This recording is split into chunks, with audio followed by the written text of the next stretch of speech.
வாய் கிடந்தோம். கர்த்தர் நம்ம தூக்கி எடுத்து கண்மலை மேல் நிறுத்தி அடிகளை உறுதிப்படுத்தி அவரை துதிக்கும் புது பாட்டை வாயில் வைத்திருக்கிறாரு. வழக்கமாக பாடுனா கேட்பாங்க, ஆனால் சங்கீதம் சொல்லுது பார்த்தாங்கன்னு போட்டிருக்கு. சங்கீதம் 40 2-3 வாசிய. பயங்கரமான குழியிலும். சங்கீதம் 40 2-3 வாசிய. பயங்கரமான குழியிலும் தூக்கி எடுத்து கால்களை கண்மலை மேல் நிறுத்தி என் அடிகளை உறுதிப்படுத்தி வாயிலை கொடுத்தார். அதை கேட்டு தான் பயப்படணும், ஆனால் இங்கே கண்டு பயந்துருக்கான் பாருங்களேன். அப்படின்னா பாடும்போது வெறும் சத்தம் மாத்திரம் இல்லை, அவன் முகம்லாம் எப்படி இருந்திருக்கணும். சேற்றில் கிடந்தனே கத்தை தூக்கி எடுத்தாரு, கத்தரை என்னை உயர்த்தி நிறுத்தினாரு, புது பாட்டை வாயில் வைத்திருக்கிறாரே. உங்களுக்கு நேரம் இருக்காதுன்னு எனக்கு தெரியும். எப்போது நேரம் கிடைச்சா சங்கீதத்தை தேடி பார்த்தீங்கன்னா 7 இடங்களில் புது பாட்டு என்ற வார்த்தை இருக்கும். புது பாட்டு. புது பாட்டுன்னா என்ன அர்த்தம்னா, அன்னைக்கு உட்காந்து எழுதி அன்னைக்கு டியூன் போட்டு பாடுறது இல்லை, கர்த்தரை மாத்திரம் பாடுறது. புது பாட்டு என்பதற்கு அர்த்தம் என்ன? கர்த்தரை மாத்திரம் பாடு. இப்போ நம்ம நிறைய பாடல்களை நம்முடைய தோல்விகள், நம்முடைய ஏக்கங்கள், நம்முடைய பலவீனங்கள்லாம் கூட சேர்த்து பாடுறோம், நம்ம தேவைகளுக்காக கூட பாடுறோம். ஆனால் தேவனை மாத்திரம் உயர்த்தி பாடுவதுக்கு பேர் தான் பைபிளில் புது பாட்டு. ஏன்னா பரலோகத்தில் நம்ம ஒரு நாள் ஆராதிக்க போகிறோம். அந்த ஆராதனையில் பழைய பாட்டுக்கு வேலையே கிடையாது, புது பாட்டு மாத்திரம்தான். வெளிப்படுத்தின விசேஷம் 5ஆம் அதிகாரம் 8, 9, 10 அந்த 3 வசனத்தை படித்து பார்த்தீங்கன்னா அங்கே மிக அற்புதம். பரலோகத்தில் எப்படி நாம் ஆராதிக்க போகிறோம் அதில் நிறைய கருத்துக்கள் இருக்குது. அதில் ஒன்று என்ன தெரியுங்களா, புது பாட்டை பாடினாங்கன்னு இருக்கு பாருங்களேன். 9ஆம் வசனத்தை வாசித்து பாருங்க. வெளிப்பாடு 5:9.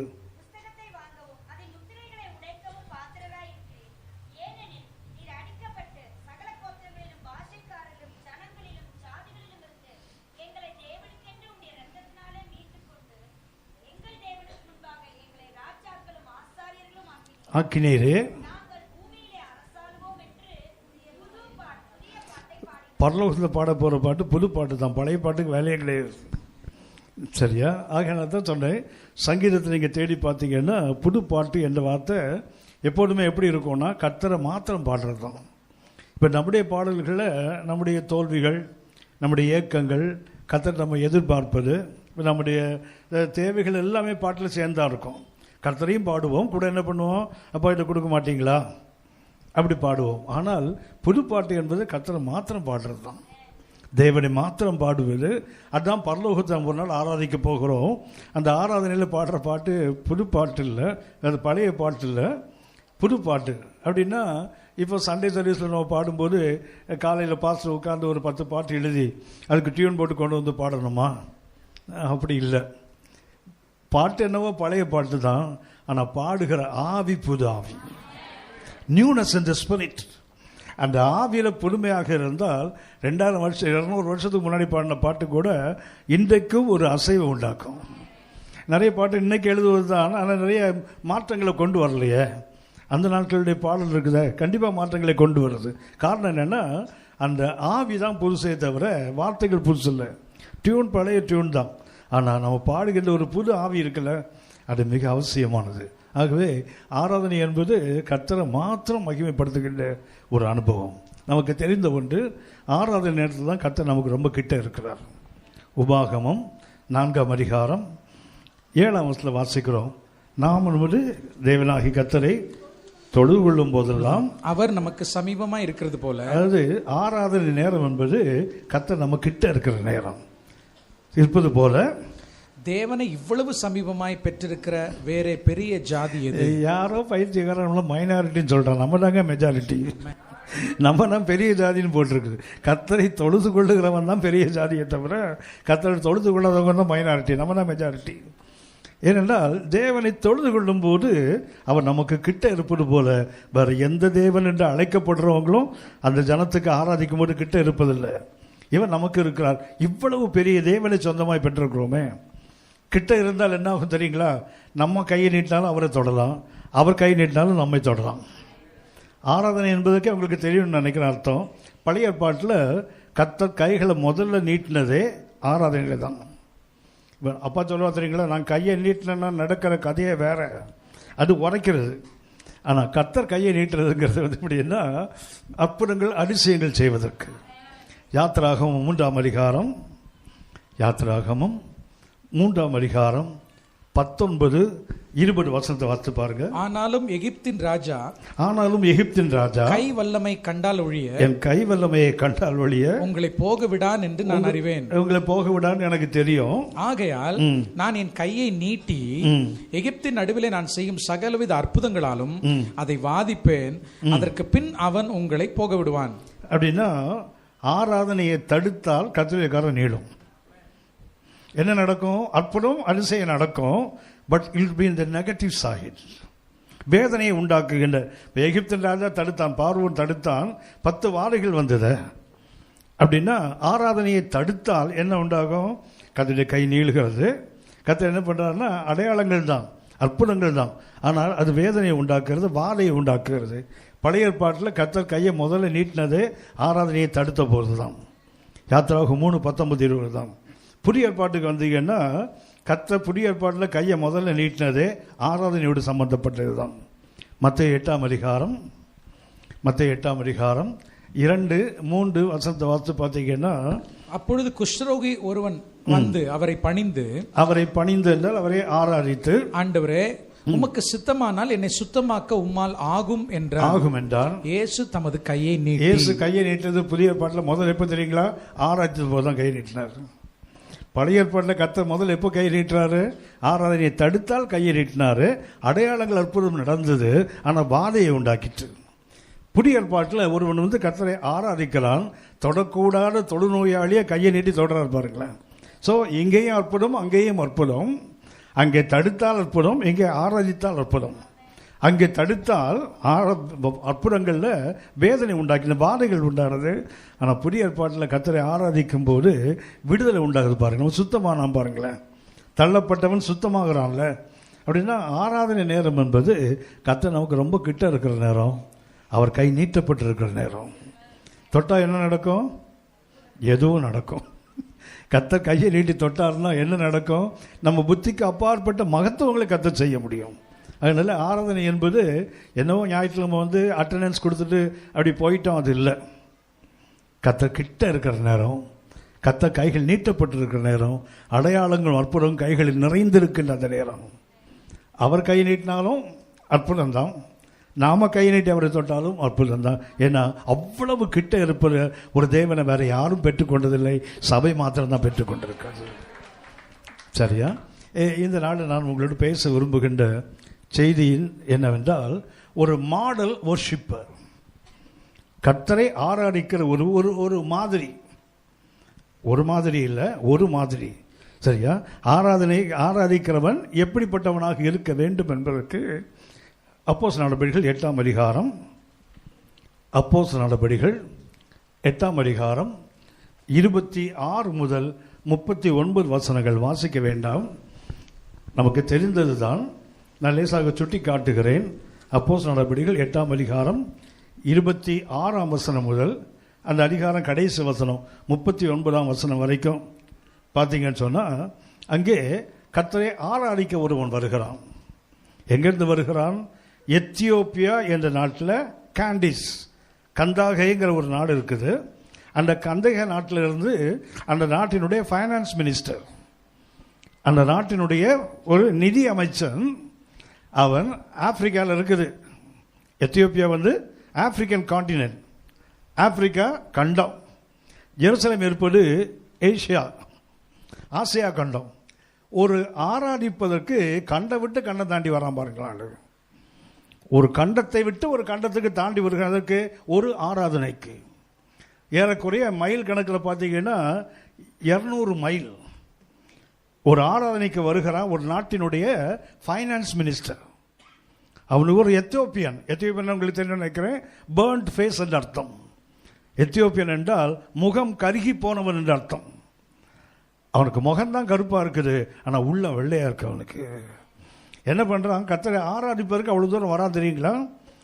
அவன் எனக்கு தெரிந்த பைபிளில் ஆராதிக்கிற ஒரு தேவனுடைய பிள்ளை எப்படி இருக்கணுங்கிறதுக்கு சரியான எடுத்துக்காட்டு இவர் தான். இது புதிய ஏற்பாட்டில். பழைய ஏற்பாட்டில் ஒருத்தர் இருக்கிறார், ஒபதியா என்று ஒருவர் இருக்கிறார். 1 ராஜாக்கள் 18ஆம் அதிகாரம் 1 முதல் 3 வசனங்களை வாசித்து பார்த்தீங்கன்னா, ஒபதியா என்று ஒருவன் அங்கே இருக்கிறான்.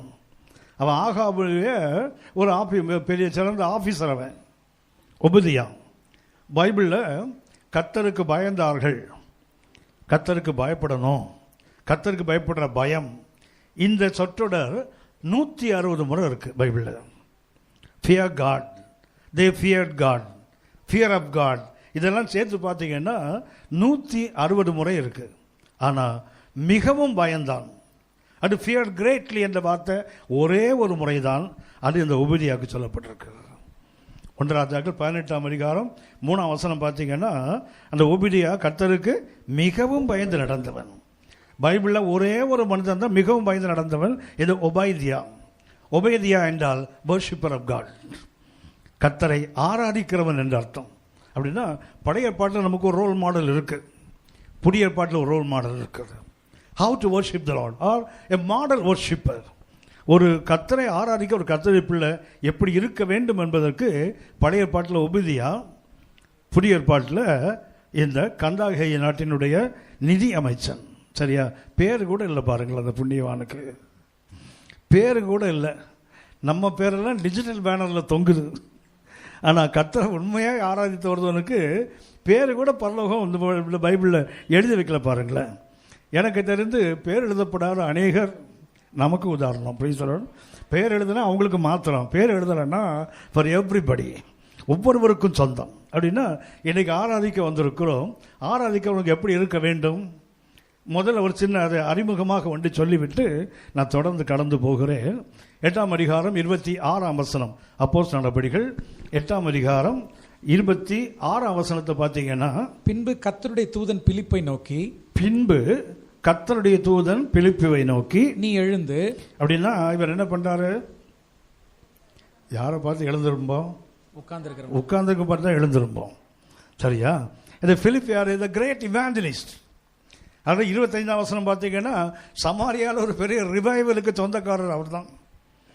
ரிவைவல் முடிச்சு என்ன பண்ணுறாரு? வந்து ஜெருசலேமில் அப்பாடா அப்படி உட்கார்ந்தா தூதன் என்று எழுந்துரு. தேவ ஜனமே, இது உட்கார்ற காலம் இல்லை. நான் இதை சாதிச்சிட்டேன் அதை சாதிச்சிட்டேன்னு சொல்லிட்டு இது வந்து அந்த ரீபோஸ் பண்ணுற காலம் இல்லை. அப்படி ஈஸ்டரில் படுத்துட்டு எனக்கு பிடிக்காத ஒரு ஃபர்னிச்சர் ஈஸி சேர். சரியா? ஈஸி சேர் மாத்திரம் வச்சிங்கன்னா நீங்கள் அவ்வளோ ஈஸியாக எழுந்திருக்க மாட்டீங்க. அப்படி சங்கமம் ஆகிடுவீங்க பாருங்களேன். தாகம் வந்தால் கூட தண்ணீர் அப்படி கை நீளுமே தவிர எழுந்து 4 அடி எடுத்து வைக்காது பாருங்களேன். அதே போல் எதனா ரோபோட் மாதிரி என்ன பண்ணோம்? தண்ணீர்னா தண்ணீர் கொண்டு வைக்கணும், அப்படி குடிச்சு அப்படியே உட்காந்துருக்கோம். அப்புறம் சாப்பாடுனா கொடுக்கணும், அப்படி தலையில் கொட்டிட்டு பேசாமல் அப்படியே தான் உட்காந்துருக்கு பாருங்களேன். சரியா? இது இளைப்பாறுகிற காலம் இல்லை. இது நீங்களும் நானும் எழுந்து கர்த்தருக்காக. ஏன் இன்னைக்கு நமக்கு என்னன்னா, நான் தான் கர்த்தருக்கு ஒன்று செய்துட்டேனே, கர்த்தருக்கு ஒரு பெரிய காரியத்தை செய்திருக்கிறேன். சமாரியாவின் எழுப்புதலுக்கு அடிப்படை அந்த பிலிப் தான். ஜனங்கள் சிதறி போகிறார்கள். 8ஆம் அதிகாரம் 1ஆவது பார்த்தீங்கன்னா, சேவா நிமித்தம் வருகிற அந்த இடர்களால் சிதறி போகிறார்கள். அப்போ சமாரியாவுக்கு போன ஆள் யார்? இந்த பிலிப். பிலிப் எப்படி போகிறான் தெரியுங்களா? he ran according to the word of God. கர்த்தர் சொன்னார், முதல்ல எருசலேம், அடுத்தது யூதேயா முழுவதும், அப்புறம் அந்த கரெக்டாக போனால் இவர் தான். ஜெருசலேமில் எழுப்புதல் வருது, அடுத்து எங்கே போகிறாரு? he ran according to the word of God to Samaria. அந்த 8ஆம் அதிகாரம் 8ஆம் வசனம் பார்த்தீங்கன்னா, அந்த பட்டணத்தில் மிகுந்த சந்தோஷம் உண்டாயிற்று. அப்போஸ்தலர் 8:8 பார்த்தீங்கன்னா, சமாரியாவில் பிலிப் போனபோது என்னாச்சு? ஒரு பெரிய சந்தோஷம் உண்டாகிறது. இவர் பெரிய எழுப்புதலுக்கு காரணமானவர். அந்த எழுப்புதலை முடிச்சுட்டு அப்பாடான்னு வந்து உட்கார்ந்தா தூதன், அந்த பின்புங்கிறத ஆரம்பிக்க தெரியுங்களா? 8:26. அதுக்கு அர்த்தம் என்ன? முன்பு என்ன நடந்தது? கர்த்தருக்காக நான் உழைச்சிட்டேன்னு உட்காராத, உடஞ்சி போயிடுவேன், எழுந்து ஓடு. மறுபடியும் திரும்ப சொல்லுகிறேன், உங்களுக்கு எனக்கு இது இளைப்பாறுகிற காலம் அல்ல. இளைப்பாறுதல் எங்கே இருக்குது? அங்கே இருக்குது. இஸ்ரவேல் மக்களுக்கு கானான் நாடு தான் இளைப்பாறுதல். ஆனால் யோசுவா என்ன பண்ணல? அவர்களை இளைப்பாறுதலுக்கு உட்படுத்தி இருந்தால் இன்னும் ஒரு நாளை பற்றி சொல்லி இருக்க மாட்டான் என்று எபிரேயர் 4ஆம் அதிகாரம் 7-8 வசனத்தை பார்த்தீங்கன்னா, ஜாஷுவா கானானுக்குள் கொண்டு போனாலே தவிர இளைப்பாறுதலை கொடுக்கல. அவங்களுக்கு கொடுத்திருந்தால் இன்னும் ஒரு நாளை குறித்து அவர் சொல்லியிருக்க மாட்டாரே. அப்படியானால் இன்றைக்கு நீங்கள் நானும் இளைப்பாறுகிற காலம் அல்ல, இனிமேல் வருகிறதா இருக்கிறது. எபிரேயர் 3ஆம் அதிகாரம் 4ஆம் அதிகாரம் மாத்திரம் படித்து பார்த்தீங்கன்னா அந்த இளைப்பாறுதல் என்ற வார்த்தை 11 முறை இருக்கும். இளைப்பாறுதல் என்ற வார்த்தை அப்படின்னா இன்றைக்கு நீங்களும் நானும் இன்றைக்கு எடுத்துக்கொண்டிருக்கும் இளைப்பாறுதல் ஏதோ ஒன்று கர்த்தருக்காக பண்ணிட்டோம். ஒன்று என்ன ஆகுது, ஒரு செல்ஃப் சாட்டிஸ்ஃபேக்ஷன். ஆவிக்குரிய வாழ்க்கையில் எப்போதுமே எதிரி என்ன தெரியுங்களா, இந்த சுய திருப்தி தான். அதான் இதை பண்ணிட்டோமே, அதை செய்துட்டோமே, போடாத போடாத போடாத, இன்னும் போக வேண்டிய தூரம் ஏராளம் இருக்குது. அன்புக்குரியவர்களே, மிக அவசியம் என்ன, பிலிப்பு ஒரு பெரிய எழுப்புதலுக்கு காரணமானவர் தான். கர்த்தர் பயன்படுத்தின ஒரு பரிசுத்த பாத்திரம் தான். அவர் எருசலேம் வந்து உட்கார்ந்தா தூதன் முன்னாடி நிற்கிறான். எழுந்திரு, காசாவுக்கு போகிற வனாந்திரம் வழியாக ஓடிப்போ, தெற்கே போ, அங்கே ஒருவன் ரதத்தில் போகிறான், அவனோடு சேர்ந்து கொண்டார். அப்புறம் அவன்கிட்ட பேசு, ரதத்தில் ஏறு, உட்காரு, அவனை நடத்து, ஞான ஸ்நானம் கொடு. கடைசி வரைக்கும் பார்த்தீங்கன்னா அவனுக்கு இளைப்பாறுகின்ற காலம் அல்ல. ஒரு வேலையை செய்து விட்டோம், கர்த்தருக்காக ஒரு பெரிய காரியத்தை செய்துட்டோம் என்றால் ஒரு திருப்தி நமக்கு இருக்கும். ஆனால் அதோடு நின்று விடக்கூடாது. என்ன செய்யணும், அடுத்தது ஓட கற்றுக்கொள்ள வேண்டும். நிறைய உதாரணங்கள். 1 சாமுவேல் 16ஆம் அதிகாரம், 1 சாமுவேல் 16ஆம் அதிகாரம் 12-13 வசனங்களை வாசித்து கொஞ்சம் கவனித்து கேளுங்க. அதை ஆள் அனுப்பி அவனை அழைப்பித்தான். அதாவது ஈசாய் வீட்டுக்கு சாமுவேல் வந்து உட்கார்ந்து இருக்கிறாரு. கர்த்தர் சொல்லி விட்டார், ஈசாயின் குமாரர்கள் ஒருவனை நான் இஸ்ரவேல ராஜாவாக அபிஷேகம் பண்ண போகிறேன். வந்தார். 7 பிள்ளைகள் கடந்து போயிட்டாங்க. யார் வரல, தேவன் தெரிந்து கொள்ளவில்லை. இவர் முகத்தை எலியாப் வந்தார், முகத்தை பார்த்தாரு. இவன் தானாக்கும் பாட்டில் ஓப்பன் பண்ணாரு. இருப்பா, நீ முகத்தை பார்க்குற, நான் இதயத்தை பார்க்குறேன். ஸோ பாட்டில் மூடிட்டு உட்காந்துட்டார். 7 பேரும் வராங்க, மாற்றங்கள் இல்லை. கடைசி என்ன பண்ணுறாரு, கேட்குறாரு, இவ்வளவு தானா? ஒரு பையன் இருக்கிறான், அவன் ஆடு மேய்ச்சிட்டு இருக்கிறான். அண்ணா என்ன சொல்கிறாங்க, அவன் வந்த பிறகு வந்தால் தான் நான் சாப்பிடுவேன், நான் சாப்பிட மாட்டேன். உட்கார்ந்து இருக்கிறார் சாமுவேல். ஆள் அனுப்புகிறாங்க, தாவீது வருகிறார். வாசி நபி. அவன் சிவந்த மேனியும், அவன் சிவந்த மேனி, அழகிய கண்களும், அழகிய கண்கள், நல்ல ரூபமுள்ளவனாய் இருந்தான். அப்பொழுது கர்த்தர், இவன் தான், நீ எழுந்து இவனை அபிஷேகம் பண்ணு என்றார். கவனிச்சீங்களா? அவ்வளோ பெரிய எலியாபையே தெரிஞ்சுக்கல, இந்த சோட்டா தாவீதையா கர்த்தர் தெரிஞ்சுக்க போறாரு. அசட்டை,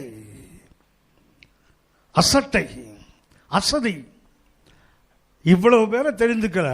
இவனை பார்த்தா என்ன, இவன் ஒரு ராஜாவுக்குள்ள தகுதி உள்ளவன் அல்ல. அழகா இருக்கிறான், சிவப்பா இருக்கிறான், சிவந்த மேனி தான். ஆனால் இவன் ராஜாவாகுவதற்கு தகுதி இல்லை. ராஜாங்க என்ன இருக்கணும், சவுல் மாதிரி இஸ்ரவேல்லாம் தோளுக்கு தான் இருக்கணும். அவ்வளோ உயரம் உள்ளவனை பார்க்கிறார், உருவத்தை பார்க்கிறாங்க. ஆனால் கர்த்தர் பார்க்கிறார், உள்ளத்தை பார்க்கிறார்ல. தாவீது வருகிறார். வரும்போது சாமுவேல் உட்கார்ந்துருக்கார் பாருங்களேன். இவனாவது ராஜாவாவது. ஆனால் எலியா முதல் பையன் வரும்போது இவன் தானாக்கும், இவன் தானான்னு கூட கேட்கல. டிசைடட். அவர் அந்த அபிஷேக தைலத்தை எடுக்கும்போது கடைசி நிறுத்துப்பா, இவன் இல்லை. ஆனால் தாவீதை பார்த்தா என்ன பண்ணுறா தெரியுங்களா, அவங்களையே செலக்ட் பண்ணல, இவனையா. கர்த்தர் சொல்ல, நீ எழுந்து இவனை அபிஷேகம் பண்ணு. வெளிப்படுத்தின விசேஷம் 11ஆம் அதிகாரம் 1ஆம் வசனம் பார்த்தீங்கன்னு சொன்னால், பின்பு கைகோலுக்கு ஒப்பான ஒரு அளவுகோல் பரிசுத்த யோவானிடத்தில் கொடுக்கப்படுகிறது. அப்பொழுது தேவதூதன் நின்று, நீ எழுந்து. கவனிச்சிங்களா? யார் இவ? அதுலேயும் பார்த்தீங்கன்னா பின்புன்னு ஆரம்பிக்கும் பாருங்களேன். வெளிப்பாடு 11:1 எப்படி ஆரம்பிக்குது? பின்புன்னா அதுக்கு முன்பு பார்க்கணும்ல. என்ன பார்க்கணும்? 10ஆம் அதிகாரத்தில் பார்த்தீங்கன்னா அவருக்கு ஒரு புத்தகம் கொடுக்கப்பட்டது.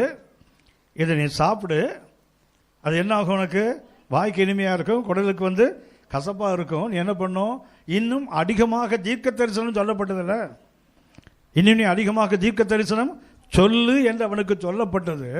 சொல்லிட்டு என்ன பண்ணுறாங்க, ஒரு அளவுகோலை கர்த்தர் கையில் கொடுத்துருக்கிறாரு. அளவுகோலை வாங்கினவர் உட்கார்ந்துருக்கார் பாருங்களேன். அளக்க வேண்டியவர் உட்கார்ந்தா அளக்கப்பட வேண்டிய நம்மெல்லாம் படுத்திருக்க மாட்டோம்.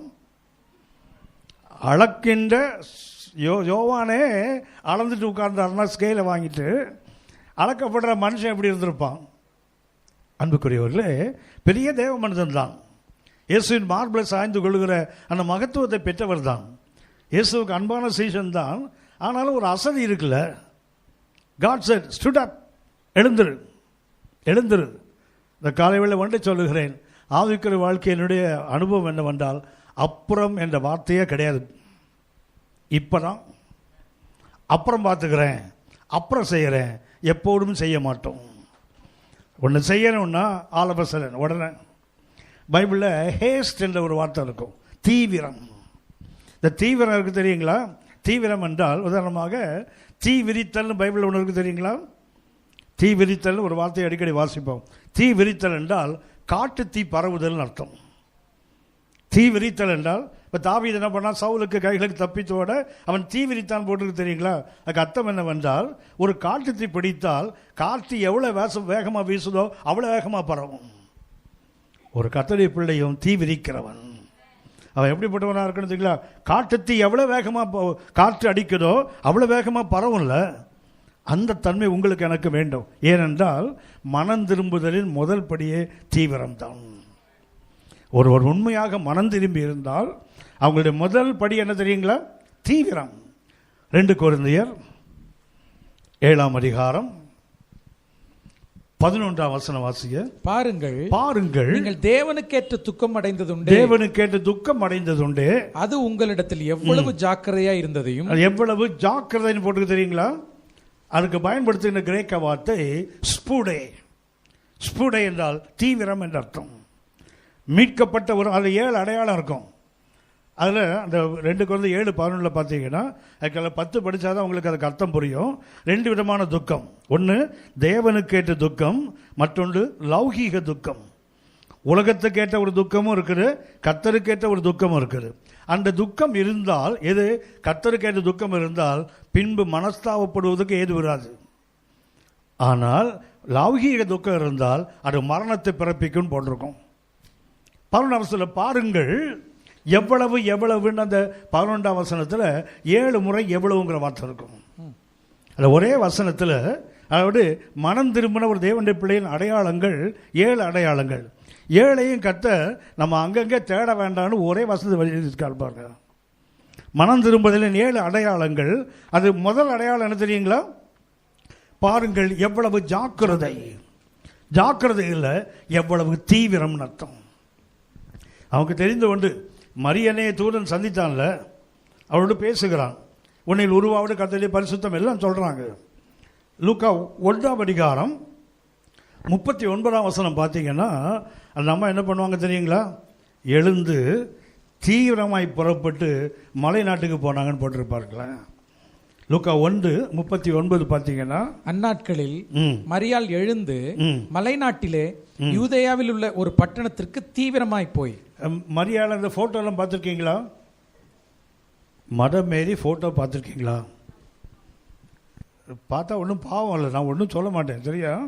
பார்த்துருக்கீங்களா? ஐயோ பாவமாக இருக்கும். அந்த அம்மா பார்த்துருக்கீங்களா? இந்த தலை அப்படியே சாஞ்சிருக்கும், இந்த கண்ணு 2 மேலே போயிருக்கும், அப்படி இருக்கும். தலையில் எப்படி ஒன்று போட்டிருக்குன்னு தெரியுங்களா?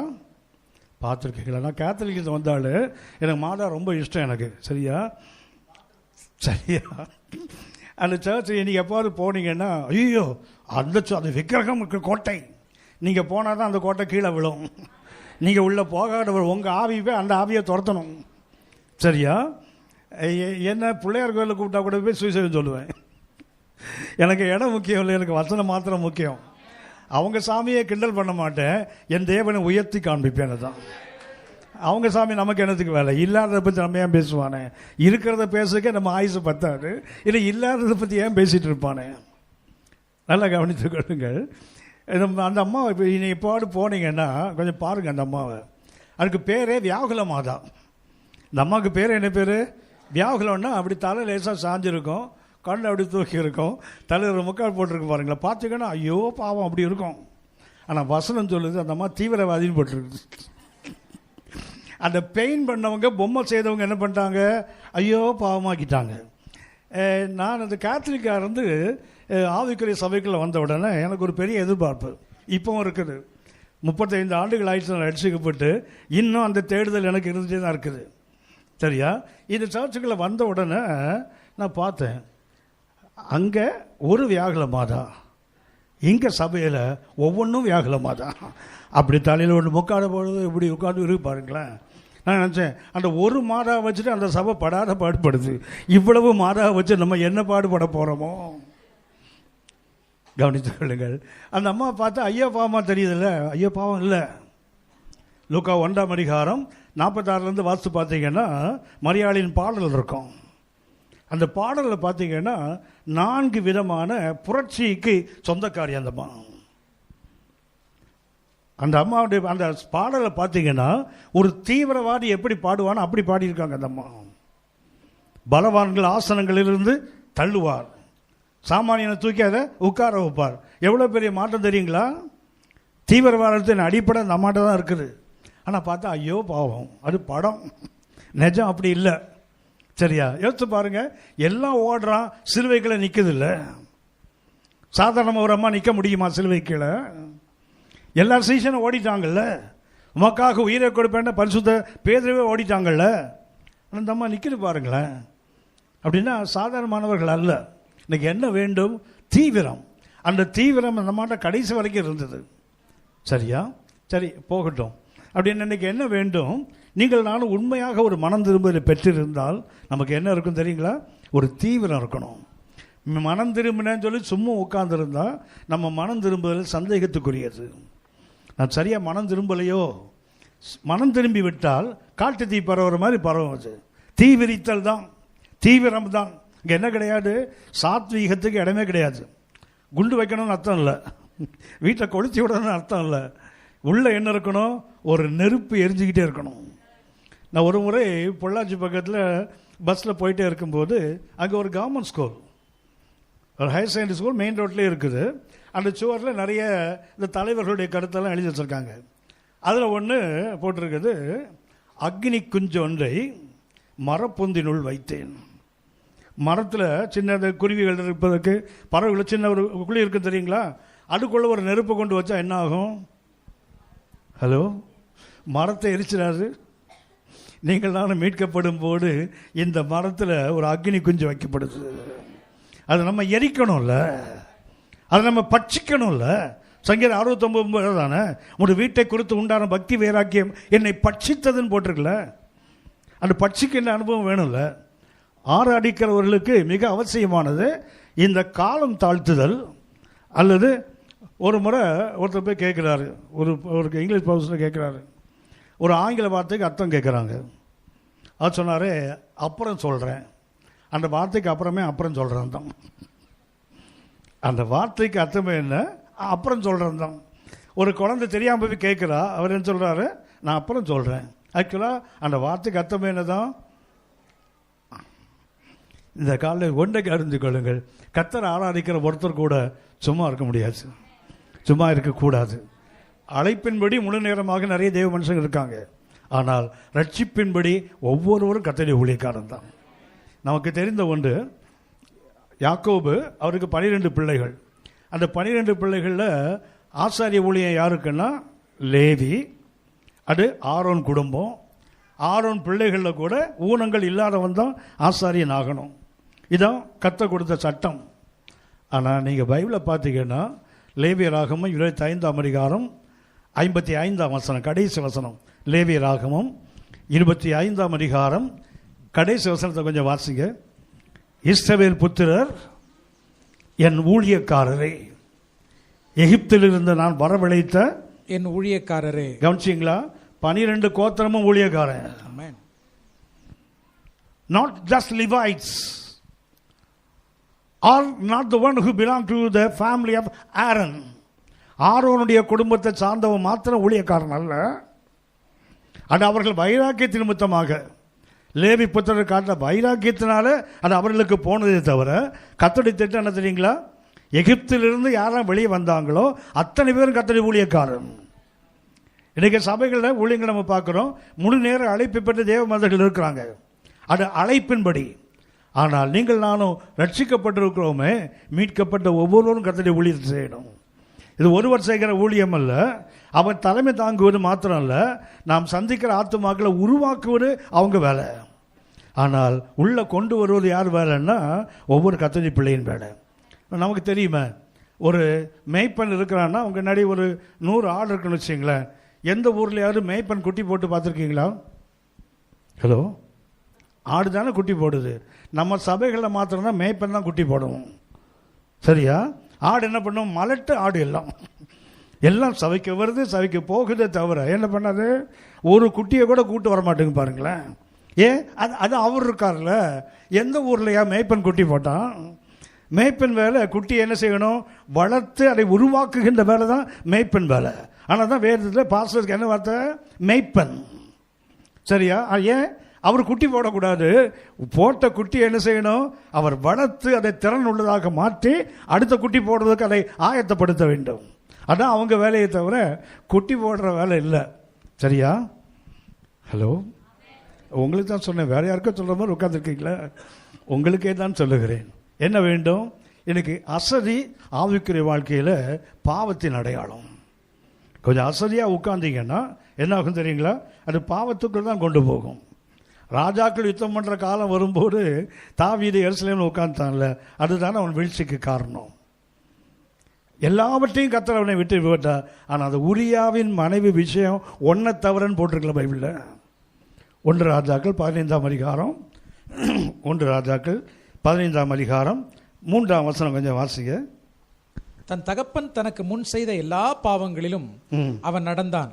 அவன் இருதயம் அவன் தகப்பனாகிய தாவீதின் இருதயத்தைப் போல தன் தேவனாகிய கர்த்தருக்கு முன்பாக உத்தமமாய் இருக்கவில்லை. ஆனாலும் தாவீது நிமித்தம் அவனுடைய தேவனாகிய கர்த்தர் அவனுக்கு பிற்பாடு அவன் குமாரனை எழும்ப பண்ணாமல் இருக்கிறதினாலும் எருசலேமை நிலை நிறுத்துகிறதினாலும் அவனுக்கு எருசலேமிலே ஒரு விளக்கை கட்டளையிட்டு வந்தார். குமாரர் தேவனுடைய வார்த்தையின்படி என்ன பண்றாரு? அவர் கொடுத்த அந்த வாக்குத்தத்தத்தின்படி செயல்படுகிறார்.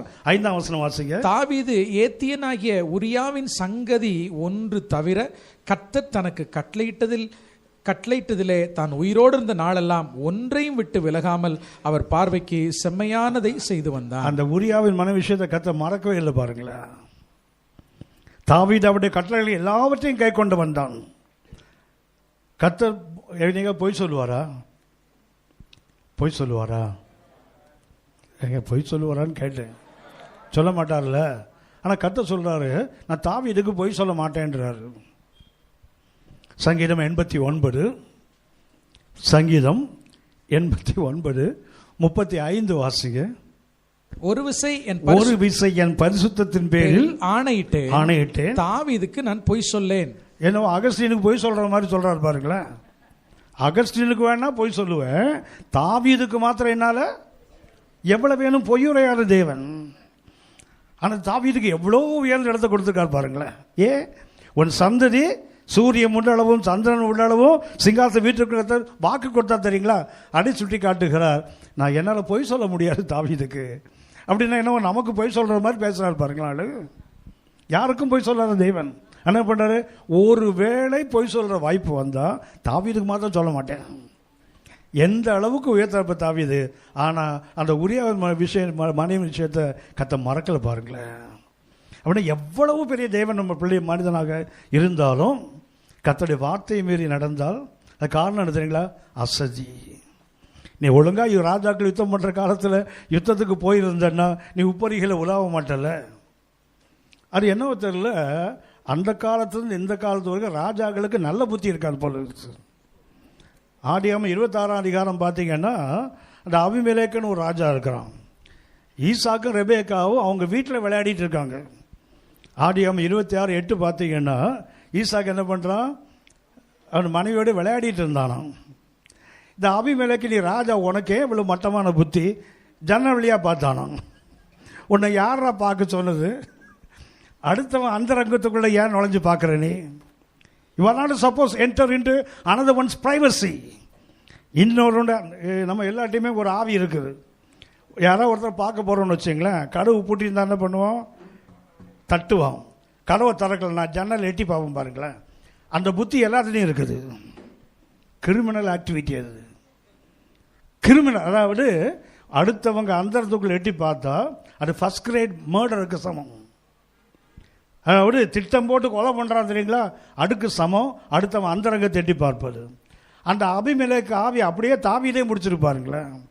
உப்பரியில் உலாவறான், அந்தம்மா அந்த வீட்டில் அந்தம்மா பாத்ரூமில் குளிக்குது, உனக்கு என்ன வந்தது கேடு? ஏன் தெரியுங்களா காரணம்? அசதி. அந்தந்த காலத்தில் செய்ய வேண்டிய கடமையை செய்திருந்தால் தாவீதுக்கு இப்படிப்பட்ட ஒரு பழிச்சொல் இருக்காதுல்ல. 10 கற்பனைகளில் தாவீது உரியாவின் மன விஷயத்தில் 5 கற்பனைகளை உடைச்சிருக்கிறார். 10 கற்பனைகளில் அந்த ஒரு தகப்பன் தாயை கனம் பண்ணுன்னு ஒன்று இருக்கு தெரியுங்களா, அதை தவிர அடுத்த 5ஐயும் அவர் மீறி இருப்பார். தேவனுள்ள கற்பனையில் ஒழுங்காக இருந்தார், தகப்பன் தாய்க்கு ஒழுங்காக இருந்தார். ஆனால் அடுத்ததுக்கு தெரியுங்களா, பிறன் பொருளை ஈச்சா அதிலிருந்து பார்த்தீங்கன்னா கடைசி வரையும் கொலை பண்ணுறாரு, பொய் சாட்சி சொல்ல வைக்கிறாரு. எல்லாமே 10 கற்பனையில் பாடியை உடைக்க வேண்டிய நிர்பந்தம் வருதில்ல, அசதி அதை செய்தது. அப்படின்னா இன்றைக்கி ஆராதிக்க வந்திருக்கிறோம், எதை தூக்கி போட்டணும்? முதல்ல அசதியை இங்கேயே போட்டு போயிடுங்க. அப்புறம் ஒன்று எப்போவுமே சொல்லாதீங்க. அப்புறம் என்றால் எப்போதும் செய்ய மாட்டோம். எங்கள் அம்மா சொல்லுவாங்க, கண் கண்டா கை செய்யணும், அவ்வளவுதான். வீட்டுக்குள்ளே நுழையிறையா, ஒரு டம்ளர் கீழே விழுந்து கிடக்குது, என்ன பண்ணோம்?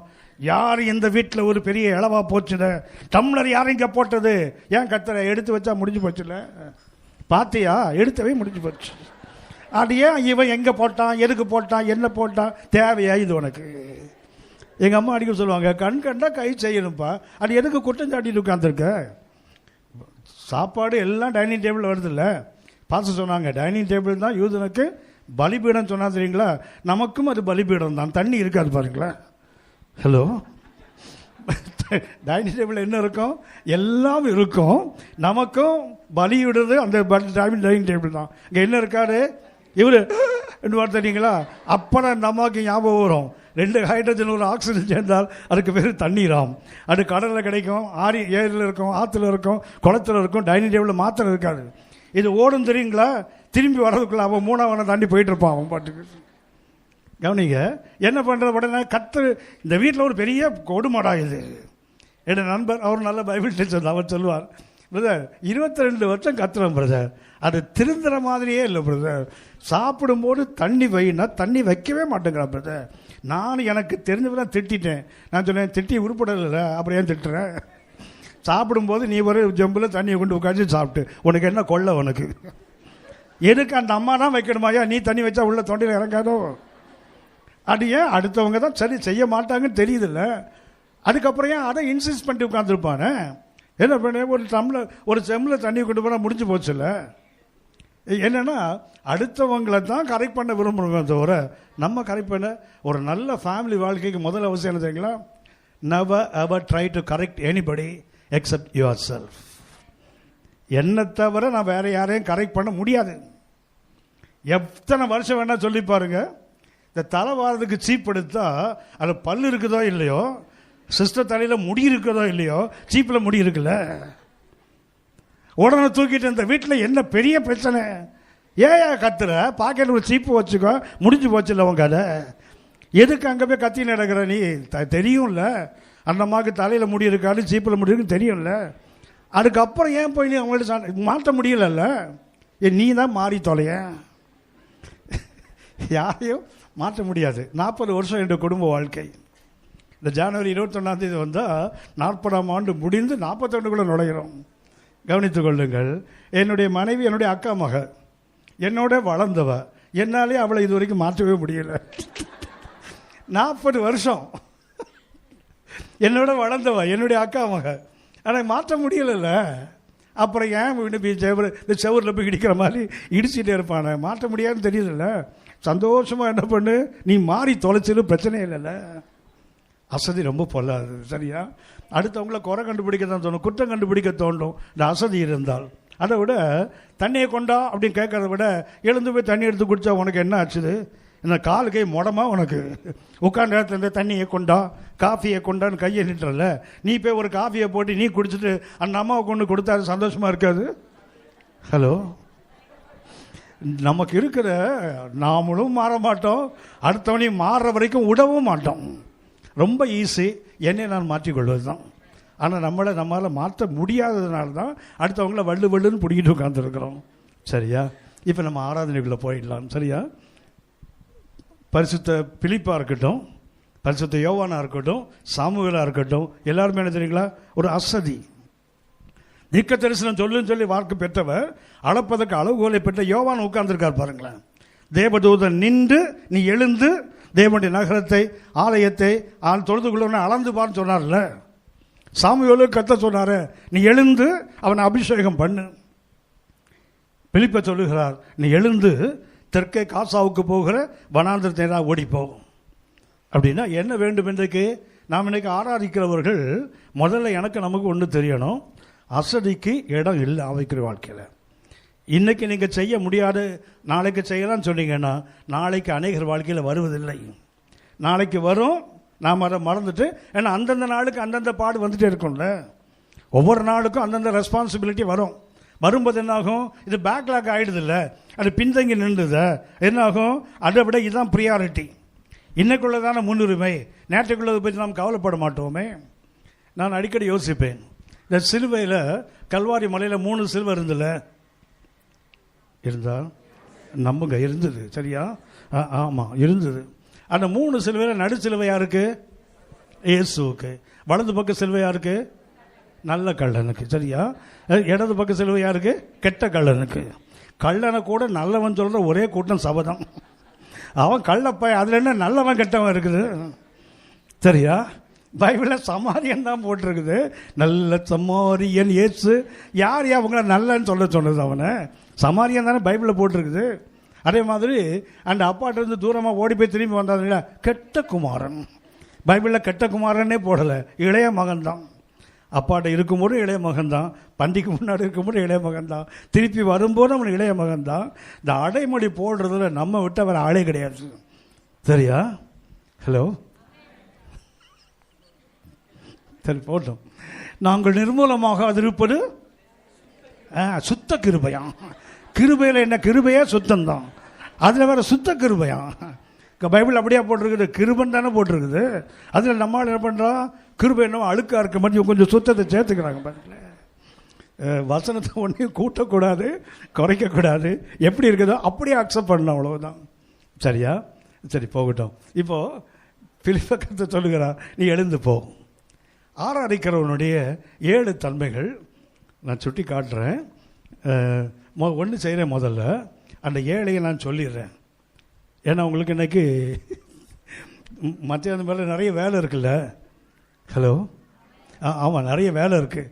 அதனால் நான் உங்களை சீக்கிரம் விட முயற்சி பண்ணுறேன்.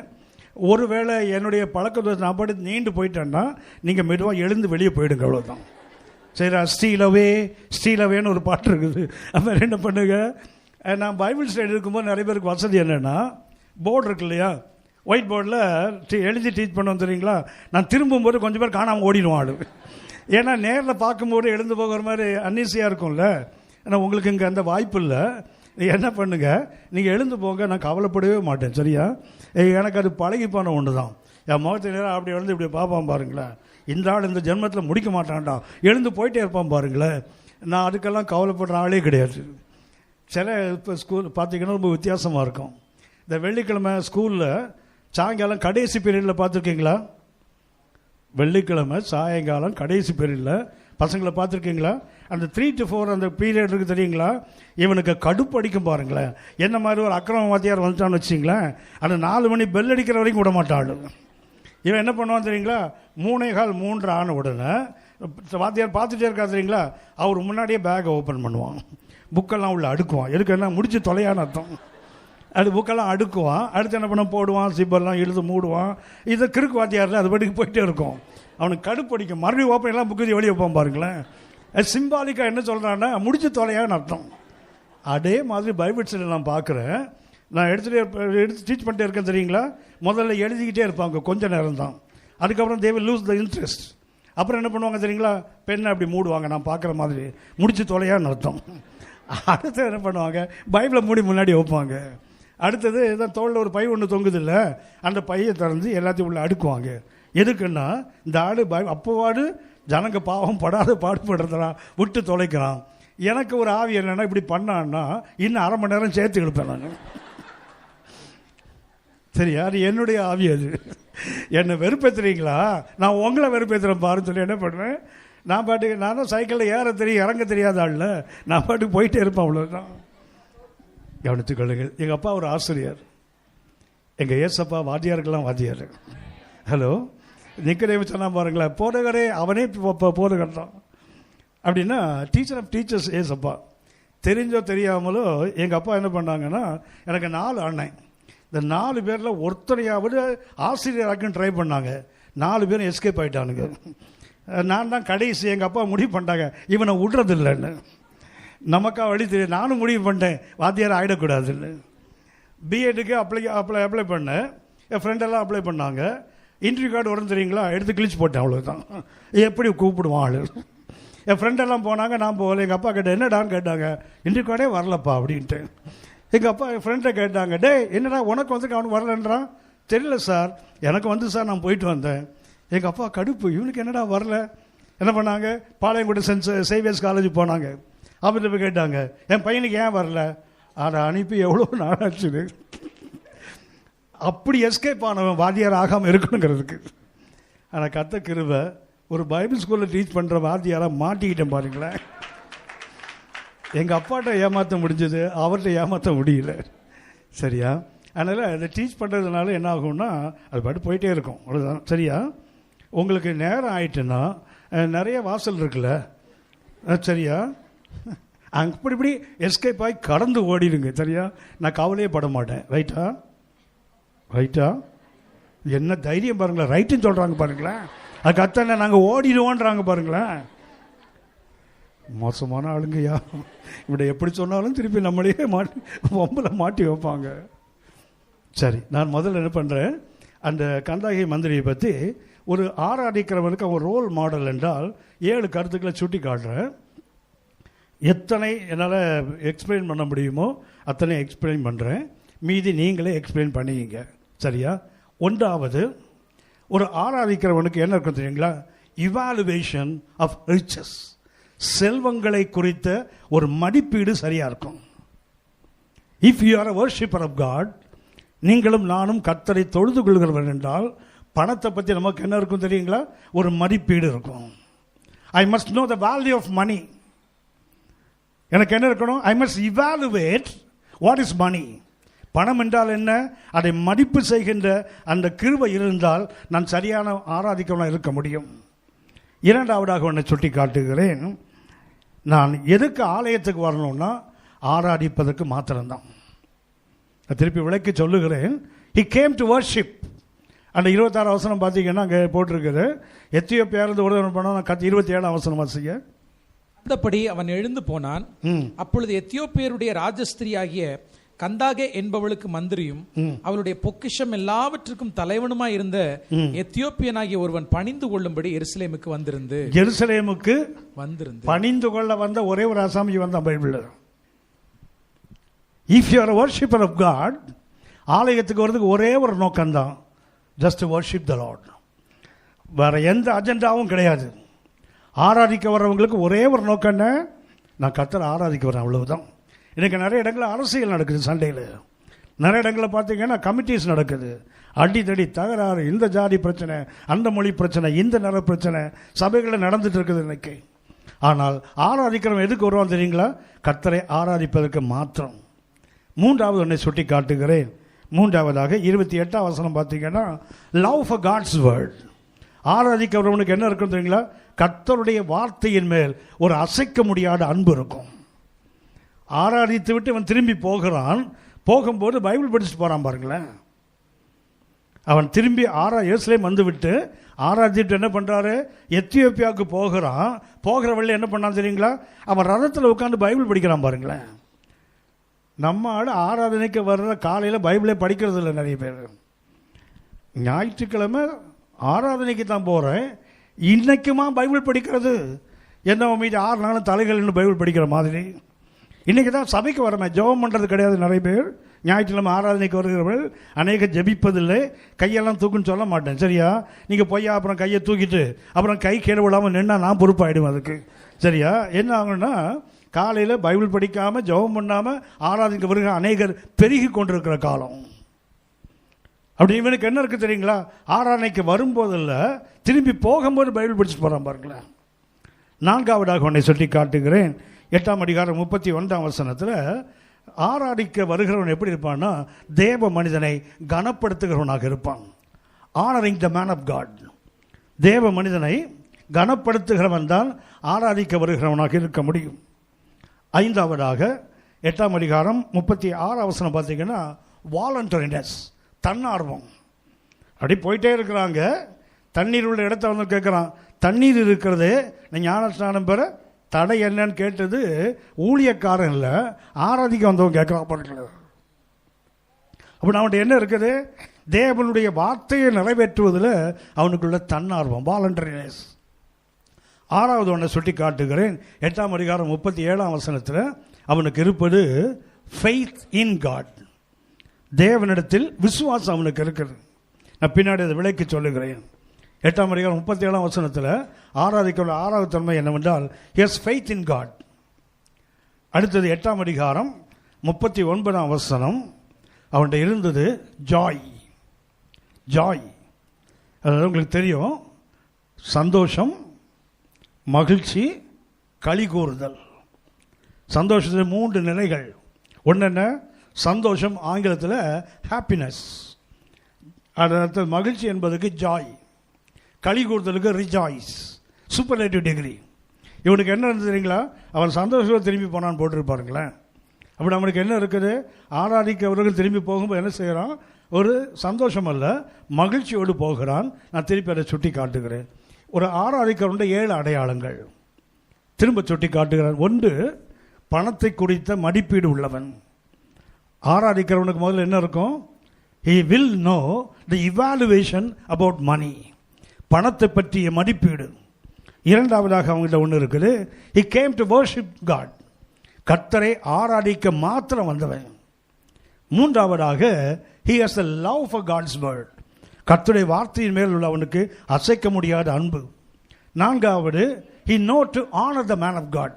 தேவ மனிதனை கனப்படுத்துகின்ற அந்த தன்மை அவன்கிட்ட இருக்குது. 5வதாக வாலண்டரினஸ், தன்னார்வம். என்ன பண்ணுறான்? வசனத்துக்கு கீழ்ப்படி யாரும் கழுத்தை பிடிச்சி தள்ளலை, அவனே முன்னாடி வரான். தண்ணீர் இருக்கிறதே, நீ ஞானஸ்நானம் பெற என்ன தடை? 6வதாக சொன்னேன், ஃபெய்த் இன் காட், கர்த்தரிடத்தில் அவனுக்கு இருக்கிற விசுவாசம். 7வது கர்த்தரை ஏற்றுக்கொண்ட ஜாய். சரியா? இந்த 7 கருத்துக்கள். இப்போ முதலாவது கருத்துக்கு வந்து விடுவோம். 8ஆம் அதிகாரம் 27ஆம் வசனம் வாசிங்க. அந்தபடி அவன் எழுந்து போனான். அப்பொழுது எத்தியோப்பியருடைய ராஜஸ்திரியாகிய கந்தேகா என்பவளுக்கு மந்திரியும் அவளுடைய பொக்கிஷம் எல்லாவற்றிற்கும் தலைவனுமாய் இருந்த எத்தியோப்பியனாகிய ஒருவன் பணிந்து கொள்ளும்படி எருசலேமுக்கு வந்திருந்து. போதையா? முதல் நான் சொன்னேன், பணத்தை பற்றிய மதிப்பீடு ஆராதிக்கிறவனுக்கு அவசியம். உதாரணமாக இவன் உங்களுக்கு தெரிந்த வசனம், நான் கடந்த முறை வந்தபோது சொன்னேன், நான் உங்கள் மேலே எனக்கு அசைக்க முடியாத நம்பிக்கை, நீங்கள் அப்போவே மறந்துருப்பீங்கன்னு எனக்கு தெரியும். சரியா? சங்கீதம் 84:10, 1000 நாளை பார்க்கிலும் இந்த பிரகாரங்களில் செல்லும் ஒரே நாள் நல்லது இருக்குது. தெரியுங்களா? தமிழில் தான் 2 நாள், எபிரேய மொழியில் 1 நாள் தான். 1000ங்களை பார்க்கிலும் உடைய பிரகாரத்தை வரும் ஒரே நாள் நல்லது. தமிழில் 2 நாள் இருக்குல்லையே அந்த வசனத்தில். 1000 நாளை பார்க்கிலும் உடைய பிரகாரங்களில் செல்லுகின்ற ஒரே நாள். நாம் புரிந்து கொள்வதற்காக மொழியாக்கத்தில் 2 முறை நாள் எழுதப்படுகிறது. ஆனால் எபிரேய மொழியில் பார்த்தீங்கன்னா, ஆங்கிலத்தில் பார்த்தீங்கன்னா கூட 1 நாள் தான் இருக்கும். இது 1000ங்களை பார்க்கிலும் உடைய சமூகத்தை வருகிற ஒரு நாள் நல்லது. வேதத்தில் 1000 என்பது முதல் எது குறிக்கும் தெரியுங்களா? உபாகமம் 1:11, கர்த்தர் இந்த கிருபடி பார்க்கலும் உன்னை 1000 மடங்கு நீ பெருகும்படி உன்னை ஆசீர்வதிப்பேன். சங்கீதக்காரன் சொல்கிறாரு, அந்த 1000 எனக்கு வேணாம்ப்பா, நீங்கள் கொடுக்கறது தான், ஆனால் உங்கள் ஆலயத்துக்கு வர ஒரு நாள் எனக்கு போதும். நீங்கள் இந்த கிருபடி பார்க்கல என்ன 1000 மடங்கு நீங்கள் பெருக பண்ணலாம், அதை விட எனக்கு என்ன தேவை? உங்கள் ஆலயத்தில் ஒரு நாள். அவனுக்கு அந்த இவாலுவேஷனை பாருங்களேன், மதிப்பீட்டை பாருங்கள். கர்த்தர் கொடுக்குற 1000, எதிரி கொடுப்பதில்லை, கர்த்தர் தான் கொடுக்குறாரு. உதாரணமாக ஆபிரகாம் யுத்தத்துக்கு போயிட்டு வர்றாரு. ஆதியாகமம் 14ஆம் அதிகாரம் 15-16 வசனம் பார்த்தீங்கன்னா, திரும்பி வரும்போது 2 ராஜாக்கள் அவனை சந்திக்கிறாங்க. ஒன்று சோடோமின் ராஜா, இன்னொன்று சாலேமின் ராஜா. சாலேமின் ராஜா வந்து அப்பமும் திராட்சரசம் கொடுத்தால் ஏற்றுக்கொள்ளுகிறான். சோதோமின் ராஜா சொல்கிறான், ஜனங்களை எனக்கு கொடு, பொருள்களை எடுத்துக்கொள்ளும். ஆபிரகாம் வேணான்னு சொல்லிட்டான் பாருங்களேன். ஏன்? வானத்தையும் பூமி உண்டாக்கின தேவன் எனக்கு இருக்கிறார், நாளைக்கு நீ என்ன பணக்கார ஆக்கணும்னு சொல்லக்கூடாது. என் கைகளை வானத்துக்கு நான் எங்கள் அப்பாட்ட கை நீட்டுவேனே தவிர உங்ககிட்ட கை நீட்ட மாட்டேன். அப்படின்னு அவனுக்கு என்ன இருக்குது? மனுஷன்ட்ட நீட்ட மாட்டேன், கர்த்தர்ட்ட நீட்டுவேன். ஆனால் சங்கீதக்காரன் கர்த்தரை கூட நீட்ட மாட்டேன்றான் பாருங்களேன். அப்பா நீங்கள் கொடுக்குற 1000 தான், சோதோமின் ராஜா கொடுப்பதல்ல. ஆனால் எனக்கு அது வேண்டாம். எது போடும்? உங்கள் ஆலயத்தில் ஒரே ஒரு நாள் ஆராதனை. எப்படி இவாலுவேட் பண்ணுறான் பாருங்களேன். ஆராதனை கொடுத்த மதிப்பீடு இருக்குது தெரியுங்களா? இன்னும் நமக்கு அநேகருக்கு போய் தான் சொல்லுவோம். ஒரு ஆராதனைக்கு எவ்வளோ விலை கொடுக்கலாம்னா என்ன சொல்லுவோம் தெரியுங்களா? விலை மதிக்கவே முடியாதுன்றோம். சரியா? அந்த புழுகளை 1ஆம் நம்பர் புழுகு விலை மதிக்கவே முடியாதுன்னு சொல்கிறோம் தெரியுங்களா? ஒரு ஒத்த தலைவலி வந்தால் வரமாட்டோம் சபைக்கு. யாராவது வீட்டில் ஊரில் இருந்து ஒரு உறவினர் வந்தான்னா அவனுக்கு அவிக்கணும், ஆக்கணும், பொரிக்கணும், அவன் தலையில் கொட்டணும்ல, அழுது வரமாட்டோம். பிள்ளைகளுக்கு பரீட்சை வந்துன்னு வச்சுக்கிங்களேன், இந்த அம்மா என்ன சொல்ல தெரியுங்களா? ஆராதனைக்கு ஏன் சிஸ்டர் வரல? அதுவா, பையனுக்கு பரீட்சை இல்லை, நான் இருந்தால் தான் அவன் படிப்பான், இல்லைன்னா டிவி பார்த்து நேரத்தை கழிச்சிருவான். நீங்கள் இல்லைன்னா கர்த்தர் அவனை டீச் பண்ணுவார். உன் பிள்ளைகளெல்லாம் டியூஷன் மாஸ்டரால் பொறிக்கப்படுவான் போட்டிருக்குது. கர்த்தர் தானே பொறிப்பான் போட்டிருக்குது. ஆனால் நாம் என்ன பண்ணுவோம் தெரியுங்களா? நான் இருந்தால் தான் பிரதர் என் பையன் படிப்பான், அதான் அவன் 28 மார்க் வாங்குறான். நீங்கள் எஸ்எல்சி 4 தடவை கோட்டடிச்ச ஆளில் நீங்கள் கற்றுக் கொடுத்தா அவன் அவ்வளோதான் வாங்குவான். கர்த்தர் கற்றுக் கொடுத்தா அது 100க்கு 110 வாங்குள்ளது. என்ன வேண்டும் தெரியுங்களா? இன்னைக்கு கர்த்தர் கொடுப்பதை கூட வேணான்றான் பாருங்களேன். எனக்கு அது முக்கியம் இல்லைப்பா, நீங்கள் தான் கொடுக்குறீங்க 1000. ஒரு எதிரி கொடுப்பது அல்ல, ஒரு சோதோம் ராஜா கொடுப்பதல்ல, உலகம் கொடுப்பதல்ல.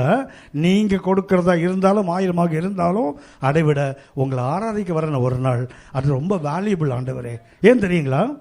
ரோமர் 10ஆம் அதிகாரம் 12ஆம் வசனம் பார்த்தீங்கன்னா, யூதனோ கிரேக்கனோ, அவன் அடிமையோ சாதீனனோ, கர்த்தரை தொழுது கொள்ளுகிற யாவருக்கும் அவன் ஐஸ்வர்ய சம்பன்னர். ஆராதனை என்ன இருக்கு தெரியுங்களா? அவன் ஐஸ்வர்ய சம்பன்னர். அவன் யூதனோ கிரேக்கனோ, அடிமையோ சாதீனனோ, அவன் கர்த்தரை ஏற்றுக்கொண்டு கர்த்தரை ஆராதிக்க வந்தால் கர்த்தர் என்ன பண்ணுறா தெரியுங்களா? ஐஸ்வர்ய சம்பன்னர்ல. இந்த கந்தாகி மந்திரி எடுத்துக்கொள்வோம். அவன் யாரு? எத்தியோப்பியா தேசத்தில் உள்ள அந்த காண்டிஸ்ங்கிற நாட்டினுடைய அந்த மகாராணிக்கு அவன் யாருன்னு சொன்னால் ஃபைனான்ஸ் மினிஸ்டர். ஒரு பக்கத்தில் அவனுக்கு என்ன இருக்குது?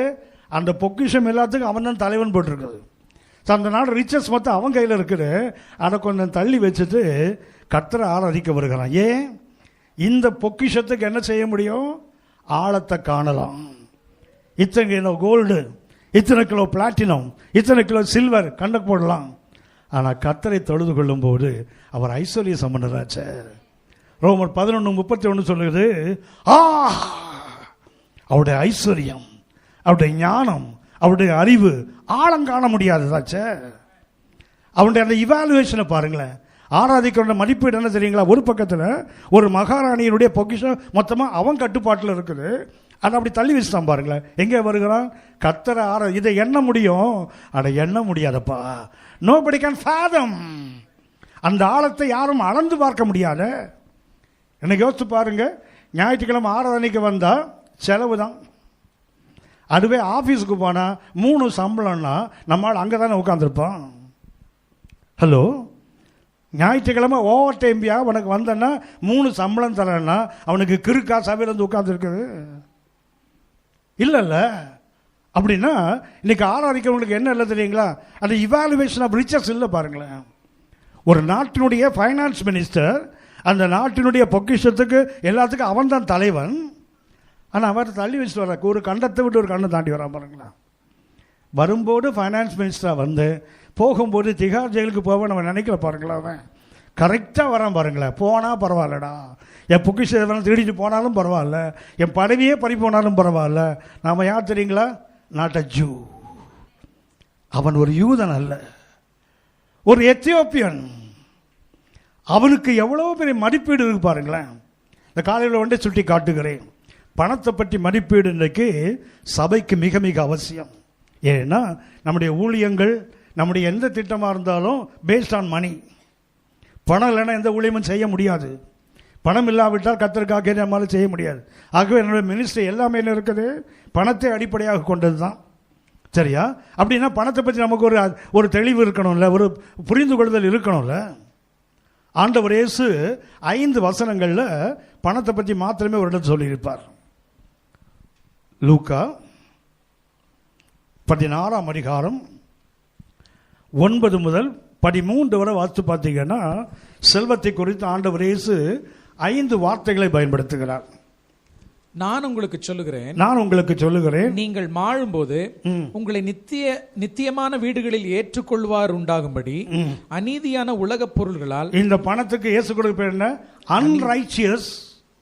அந்த உலக பொருள் போட்டு தெரியுங்களா? மேமோன், பணக்கடவுள். அப்படின்னு என்ன சொல்றா தெரியுங்களா? இந்த பணக்கடவுள் யார்? இது அநீதியை உண்டாக்குகின்ற பணம், அன்ரைச்சியஸ் மேமோன். நாம் இன்னைக்கு நினைக்கலாம், ஒருவேளை நான் நியாயமாக சம்பாதிக்கிறேன்னு, அப்போ எப்படி அது அநீதியான பணமாகும்? நமக்கு சந்தேகம் வரும். நான் அரசாங்கத்தை ஏமாற்றலை, எந்த மனிதனையும் ஏமாற்றலை, நான் பாடுபடுறேன், சம்பாதிக்கிறேன், அது எப்படி அநீதியாகும்? நல்லா கவனிச்சிங்க. எப்படி அநீதியாகும் தெரியுங்களா? சம்பாதிப்பது சரியாக இருந்தாலும் செலவு செய்கிறதும் சரியாக செலவு பண்ணணும். செலவு பண்ணுறது எப்படி நீதியான வழியில் சம்பாதிக்கிறோமோ அப்படியே நீதியான வழியில் தான் செலவு பண்ணணும். தேவையற்ற காரியங்களுக்கு செலவு பண்ணால் இட் வில் பிகம் அன்ரைச்சியஸ் மேமோன். கர்த்தர் உங்களுக்கு எனக்கும் நம்ம பொக்கிஷத்தை நிரப்பதற்கு நோக்கம் என்ன? கொடுப்பதற்கு தானே. சங்கீதம் 144 13 வாசித்து பார்த்தீங்கன்னா, எங்கள் களஞ்சியங்கள் சகலவித வஸ்துக்களையும் கொடுக்கத்தக்கதாய் நிரம்பி இருக்கும். ஆடு மாடுகள் பெருகுகிறது, செல்வங்கள் காரணம் என்ன தெரியுங்களா? கொடுப்பதற்கு தான். we are a channel of blessing. அவ்வளவுதான். நாம் யாரு? ஒரு ஆசீர்வாதத்தின் வாய்க்கால். கர்த்தர் நம்ம நிரப்புறது நமக்கு மாத்திரமல்ல, யாருக்கு? மற்றவர்களுக்கு நம்ம வழியா போறதுக்கு தான் கொடுக்கிறார். நாம் என்ன பண்றோம்? இன்னைக்கு சரியான வழியில் சம்பாதிக்கிறோம், சரியான வழியில் செலவு பண்ணலன்னா இட் பிகம் அன்ரைச்சியஸ் மேமோன். அது அநீதியான பணமாய் மாறுகிறது. 1 10ஆம் வசனம் வாசிங்க. லூக்கா 13:10. 16. லூக்கா 16ஆம் அதிகாரம் 10ஆம் வசனம். கொஞ்சத்தில் உண்மையுள்ளவன் அநேகத்தில் உண்மையுள்ளவனாய் இருக்கிறான். இரண்டாவது என்ன தெரியுங்களா? லீஸ்ட் மேமோன். கொஞ்சம். அந்த பணத்துக்கு இயேசு சொல்ற வார்த்தை என்ன தெரியுங்களா? லீஸ்ட், கொஞ்சம். எத்தனை கோடி நம்ம கையில் இருந்தாலும் அது கொஞ்சம் தான். ஹலோ, எத்தனை கோடி இருக்கட்டும், ஒரு தலைவலிக்கு வராது அந்த பணம். நிறைய பணத்தை சேர்த்து வச்சிருக்கிறோம், என்ன ஆகும்?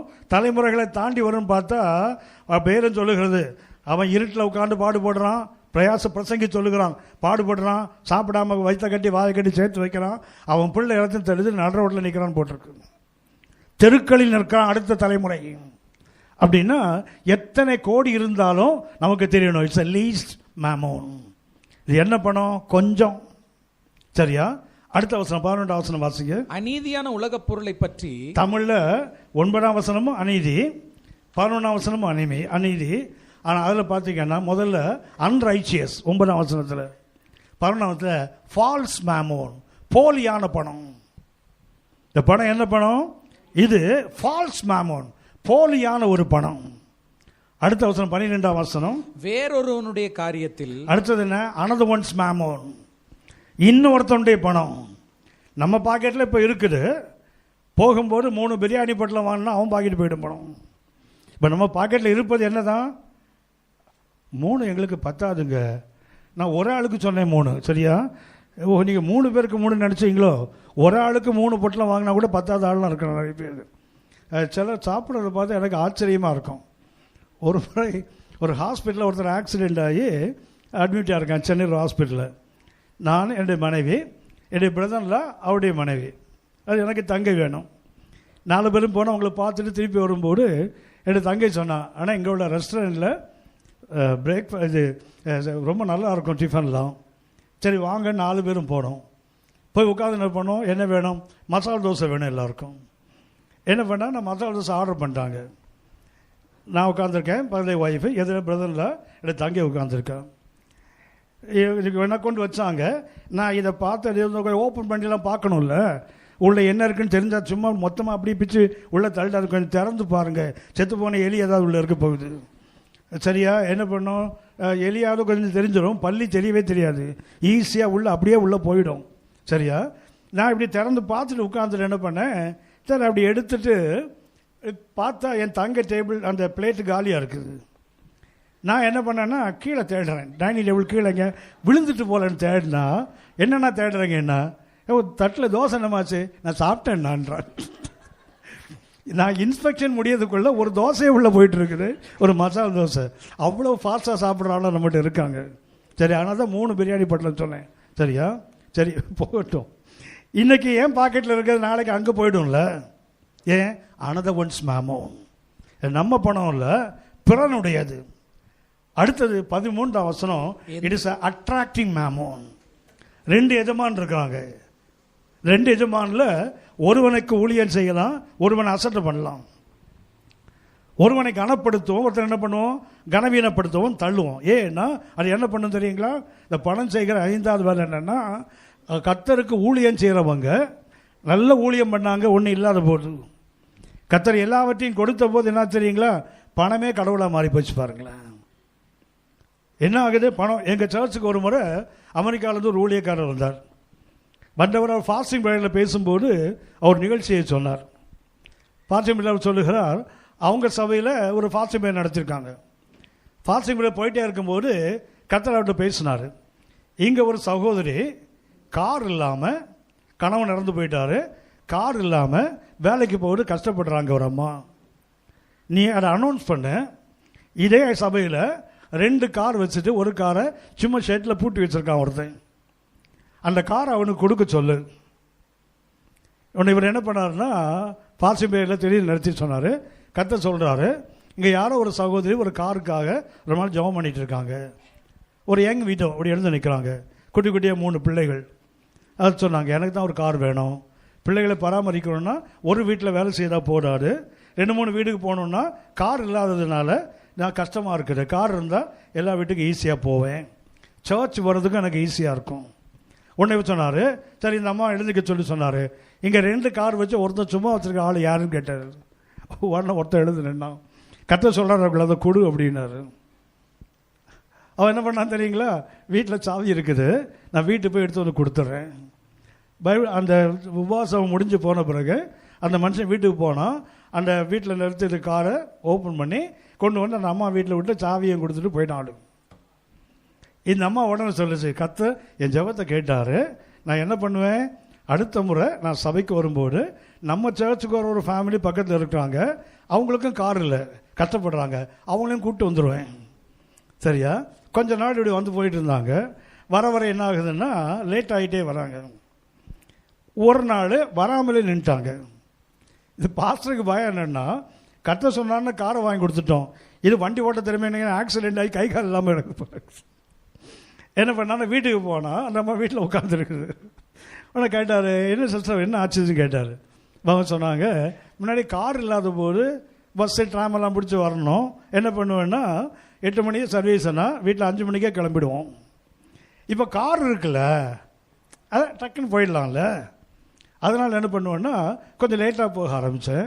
அப்புறம் கார் இருக்குல்ல, வழியில் என் ரிலேட்டிவ் ஒருத்தர் வீடு இருக்குது, அங்கே போய்ட்டு அப்படியே பிரேக்ஃபாஸ்ட் முடிச்சுட்டு கூட சபைக்கு வரலாம்ல, இப்படி போனேன். கடைசியில் பக்கத்து வீட்டில் உள்ளவங்க கூப்பிட்டு வரல, இதுவும் வரல. பாஸ்டர் அந்த வீட்டு வாசல்னு ஜெபம் பண்ணார், இயேசுவின் நாமத்தில் அந்த கார் சபிக்கப்படுவதான்னு ஜெபம் பண்ணிட்டு வந்தார். எனக்கு அநேகருக்கு கற்றுக் கொடுக்கிற பொருளே விக்கிரகமாக மாறி போகுது. இல்லாத போது இருந்த அந்த அர்ப்பணிப்பும் பக்தி வைராக்கியமும் வரும்போது பெருகணும் தானே, ஒரு நன்றி உணர்வு வரணும் தானே. இது என்ன ஆகுது தெரியுங்களா, அட்ராக்டிங் மேமோ என்ன பண்ணுது, 2 பேரில் ஒன்று நான் சுட்டி காட்டுகிறேன். இப்போ நம்ம நாடு எடுத்துட்டிங்கன்னா 33 கோடி தேவர்னு சொல்லி அன்னைக்கு பண்ணாங்க. எப்போன்னா இந்தியாவில் 33 கோடி ஆள் இருக்கும்போது. இப்போ நமக்கு 120 130 எப்போ பாடணும், இப்படி 130 கோடி தேவர்கள் இருக்க ஊருன்னு பாடணும் போத. ஏன்னா ஒவ்வொரு மனுஷனும் ஒரு தெய்வம். சரியா? நம்மலாம் தெய்வம் தான், அப்படி தான் பாடி வச்சுருக்காங்க நம்ம ஆடு முன்னாடி. கவனித்துக் கொள்ளுங்கள், இவ்வளவு தெய்வம் இருக்குது. ஒரு நாட்டுக்கே இத்தனை கோடி கேடிகள் இருப்பாங்கன்னா எத்தனை நாடுல இன்னும் எத்தனை கோடி கேடிகள் இருக்கிறான். மொத்தமும் சேர்த்தா எத்தனை கோடி வரும், 450 470 மேலே கேடிகள் போய்டும்ல. அத்தனைக்கும் சேர்த்து இயேசு கொடுக்கிற பேரு மாமோன். ஒரு பக்கத்தில் அந்த 13 வசனம் பார்த்தீங்கன்னா, தேவனுக்கும் உலக பொருளுக்கும் உங்களால் ஊழியம் செய்ய முடியாது அப்படின்னா, there are only two gods. One is God and another one is God of money. இன்றைக்கு ஆவிக்குரிய உலகத்தை அலக்களிப்பது என்ன தெரியுங்களா? ஆராதனைக்கு வராதபடி இன்றைக்கு அநேகரை வஞ்சிப்பது தெரியுங்களா? மாமோன். கர்த்தர் சொல்லுகிறார், ஒன்லி 2 தேவன் தான். ஒன்று, if God is your God, mammon can be your God. If mammon is your God, God can be your God. பணம் என் கடவுளாக இருந்தால் கர்த்தர் என் தேவனாக இருக்க முடியாது. கர்த்தர் என் தேவனாக இருந்தால் பணம் என் தேவனாக இருக்க முடியாது. அதைத்தான் இவன் ஆராதிக்கிறவன் கற்றுக் கொடுக்குறான். என்ன பண்ணுறான் அவன்? அவனுடைய பொக்கிஷத்தை ஒரு பக்கத்தை ஒதுக்க வைத்துட்டு எங்கே வரான்? எதுக்கு அளக்க முடியும்ப்பா? அது ஆழம் காண முடியாத ஐஸ்வர்யமாச்சே. அவர் ஆராதித்தால் அவர் எனக்கு ஐஸ்வர்ய சம்பன்னராச்சே. இந்த அறிவு என்னைக்கு எனக்கும் நமக்கும் வருகிறதோ அன்றைக்கு தான் நம்ம ஒழுங்காக ஆராதிக்கிறவங்க. அதாவது ஆராதிக்க வருவதை தவிர்த்து வர எதை செய்தாலும் சரிதான். சென்னை மாதிரி இடங்கள் ஆபத்து என்ன தெரியுங்களா? ரொம்ப க்ளோஸ் ஃப்ரெண்டு ஒரு ஹிந்துவாக இருப்பார், கூட ஒர்க் பண்ணுவார், நம்முடைய அதிகாரியாக இருப்பார். அப்படி பிள்ளைகளுக்கு திருமணம்லாம் சனிக்கிழமை சாயங்காலம் என்ன நடக்கும்னு சொன்னால் ரிசப்ஷன் நடக்கும். ஞாயிற்றுக்கிழமை காலையில் முகூர்த்தம். நம்மளால் சபைக்கு வர மாட்டான், அங்கே பொங்கல் வடையை சாப்பிட்டு உட்காந்துருப்பான். ஏன்னா அவனுக்கு என்ன இருக்குது? அவர் போகலைன்னா தப்பாக எடுத்துப்பார், இங்கே வரலன்னா இவர் தப்பாக எடுத்துக்க மாட்டாரோ. அங்கே போகலைன்னா அப்படின்னா மனிதனுடைய முகத்துக்கு என்ன பண்ணுற அந்த தேடுறல்ல, கர்த்தர் உனக்காக வருத்தப்பட மாட்டாரா? நீ அவரை ஆராதிக்க வராத போது கர்த்தர் தேட மாட்டாரா? இந்த பகல் ஒன்றை புரிந்து கொள்ள வேண்டும். அந்த கந்தாகி மந்திரி கற்றுக்கொள்ள முதல் பாடம் தெரியுங்களா? Is a worshipper. அவனுக்கு என்ன இருக்குது? Evaluation about riches. எது செல்வம்? கர்த்தரை ஆராதிப்பது தாயா செல்வம். இந்த உலகம் கொடுக்கிற எத்தனை, ஏன் கர்த்தர் கொடுப்பதாக இருந்தாலும் அது எனக்கு வேண்டாம், எனக்கு இதுதான் வேணும். அவனுடைய சாய்ஸை பாருங்களேன். கோராகின் புத்திரர், சங்கீதம் 84, சன்ஸ் ஆஃப் கோரா. அந்த கோரா சொல்கிறான், எனக்கு பணம் முக்கியம் இல்லைப்பா, நீங்கள் எவ்வளோ வேணால் கொடுக்கலாம், ஆனால் எனக்கு என்ன வேண்டும்? உங்கள் ஆலயத்தில் ஒரு நாள் வந்தால் அது எனக்கு போதுங்கய்யா. இந்த காலை வேளையில் ஆராதிக்க வந்திருக்க தேவனுடைய பிள்ளையே, பணம் நம்முடைய கடவுளா இல்லை கர்த்தர் நம்முடைய கடவுளா? நான் வழக்கமாக உங்களுக்கு சொல்கிறேன். சிலர் பார்த்தீங்கன்னா சர்ச்சில் ஒரு ஸ்பெஷல் மீட்டிங் நடந்தால் வரமாட்டாங்க. ஏன் வரதில்லைன்னா வேலை இருக்குது, சரியா? ஒரு சிலர் பார்த்தீங்கன்னா ரொம்ப தங்கம், நான் போகலைன்னா எங்கள் ஆஃபீஸில் வேலையே நடக்காது. உன் ஆஃபீஸ் உருப்படாமல் போனதுக்கு காரணமே நீ தான். நீ போகாமல் இரு, அந்த ஆஃபீஸ் உருப்பட்டுருந்தானா. நிறைய பேர் பார்த்தீங்கன்னா இவங்க இல்லைன்னா, உங்கள் தாத்தா இருந்தார் அவர் போயிட்டார்ல என்ன ஆஃபீஸ் நின்று போச்சுதா? உங்கள் அப்பா இருந்தார்ல என்ன அது நின்று போச்சுதா? கவனித்துக் கொள்ளுங்கள். ஒருத்தர் இல்லைன்னா இன்னொருத்தர் ரீப்ளேஸ் பண்ணுவான், அவனோட இன்னும் திறமை உள்ளவனாக இருப்பான். கர்த்தருடைய காரியமாக இருக்கட்டும், எனக்கு என்னுடைய அழைப்பை நான் ஒழுங்காக செய்யலைன்னா கர்த்த காரை பிடிச்சி வெளியே போட்டு என்னை விட கிருபையுள்ள ஒருத்தனை கொண்டு வந்து கர்த்த பயன்படுத்துவார். God is not a respecter of person. மனிதனை குறித்து அக்கறை எடுக்கிற ஆண்டவர் அல்ல. அவருடைய சித்தம் அவருக்கு முக்கியம், அவருடைய திட்டம் அவருக்கு முக்கியம், மனிதன் அல்ல. வேணும்னா ஓகே, வேண்டாமா போயிடு, உன்னுடைய இதை நீ கெடுத்துக்கோ, அவ்வளவுதான். So we will be the losers. அப்படின்னா முதல்ல என்ன வேண்டும்? நிறைய பேர் சொல்லுவாங்க, நான் போகலை, எனக்கு ஆஃபீஸ் அவ்வளோதான், நாங்கள் போகல, எங்கள் ஸ்கூலில் வேலையே நடக்காது. நானும் பார்க்குறேன். நான் ஒரு பெரிய ஃபேக்ட்ரியில் ஒர்க் பண்ணேன். 32 ஆண்டுகள் ஒர்க் பண்ணி தான் முன்னேற ஊழியத்துக்கு வந்தேன். முன்னாடி ஒர்க் பண்ணிகிட்டே ஊழியம் பண்ணிட்டு இருந்தேன் 20 ஆண்டுகள். அதுக்கப்புறம் இப்போ 15 ஆண்டுகள் பிஆர்எஸ் வாங்கிட்டு முழு நேரமாக ஊழியம் பண்ணுறேன். கவனித்துக் கொள்ளுங்கள். நான் அந்த ஃபேக்ட்ரியில் பார்த்துருக்கிறேன். சில மேனேஜர்ஸ் இருக்கும்போது சொல்லுவாங்க, அவர் இருந்தால் ப்ரொடக்ஷனுக்கு பஞ்சமே இருக்காதியா, எப்படின்னா கில்லாடி வாங்கிடுவார்.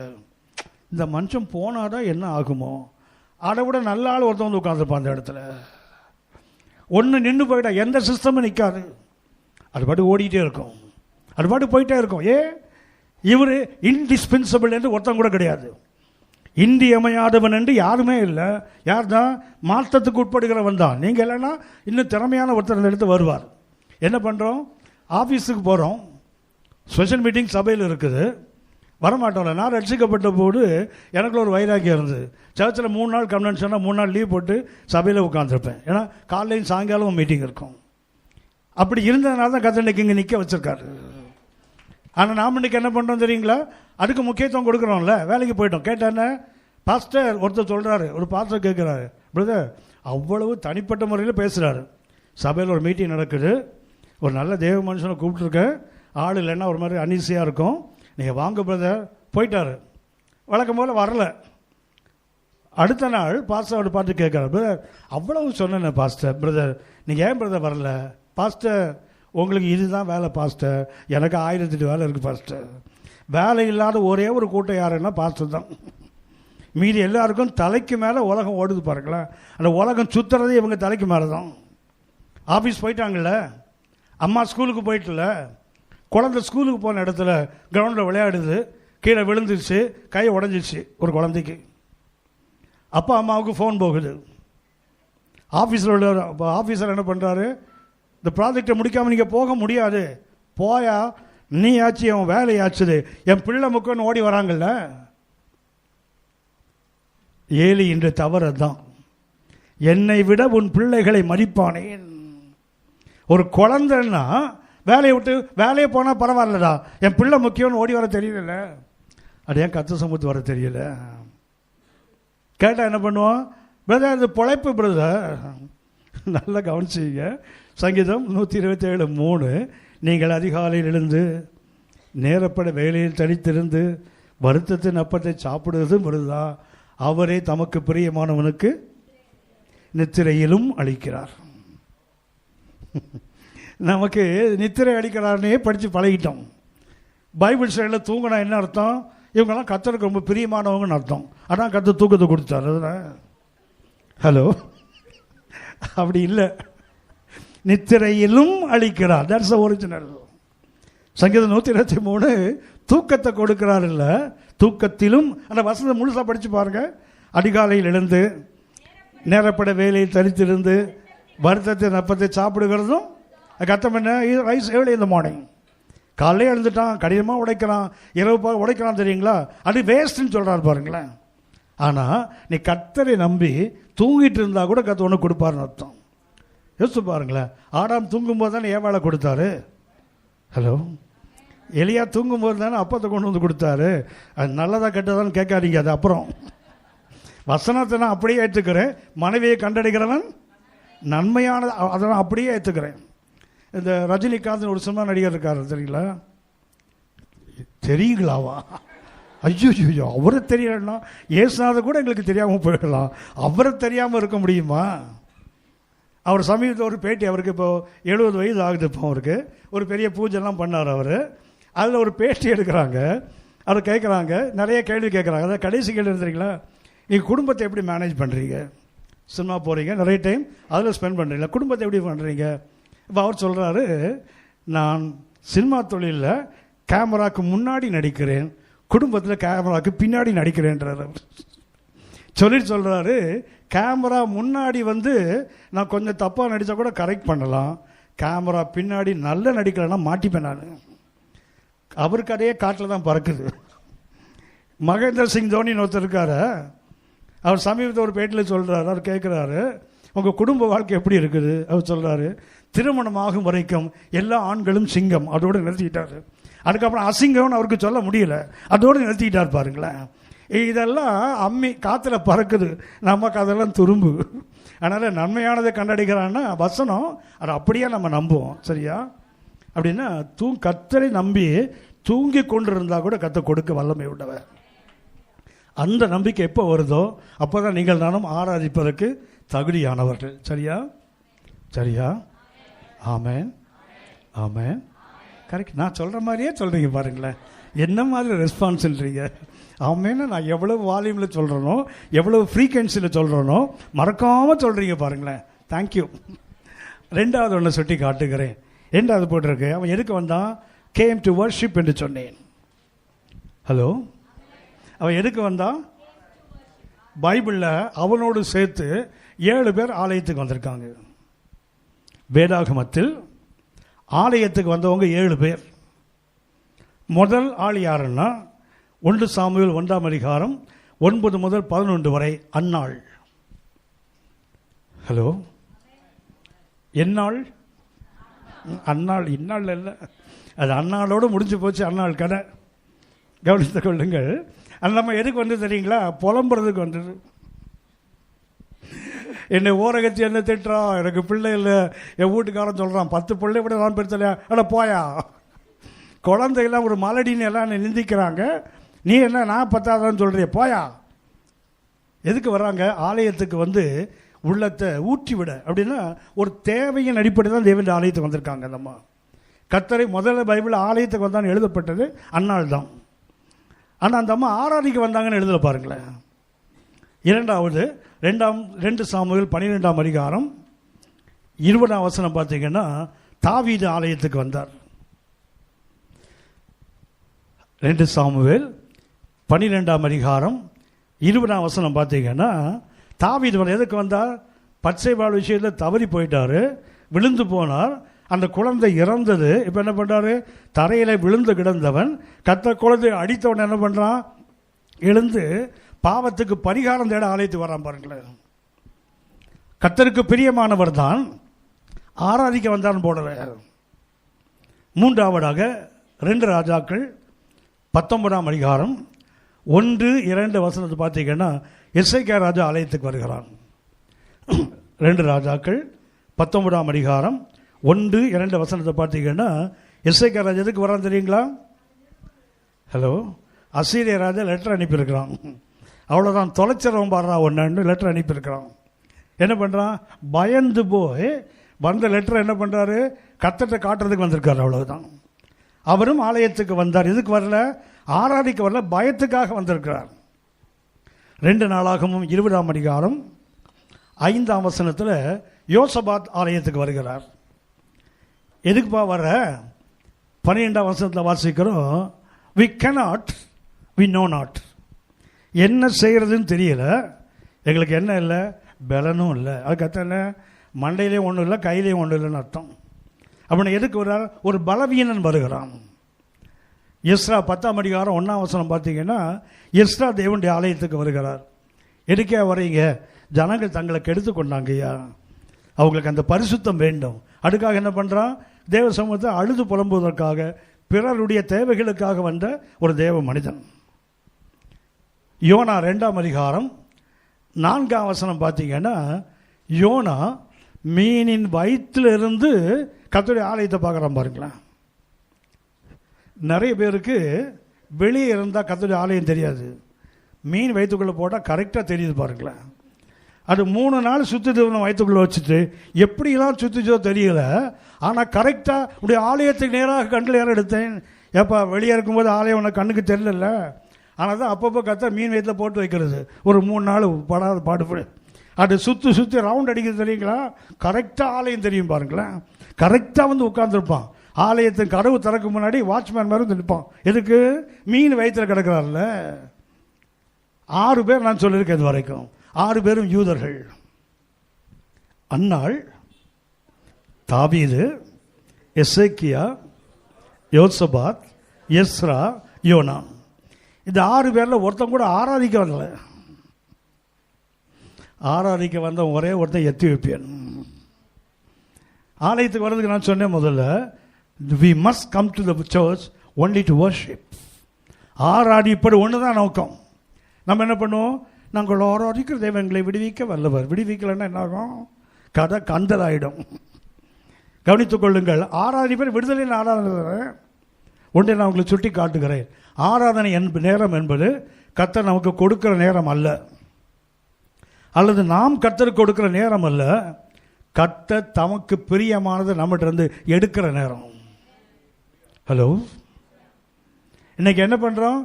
ஆராதனை விடுதலையாக இருந்தது, ஆராதனை ஆசீர்வாதமாக இருந்தது. இது நம்ம கேட்டு கேட்டு பழகி போன வார்த்தைகள். யாத்திராகமம் 10ஆம் அதிகாரம்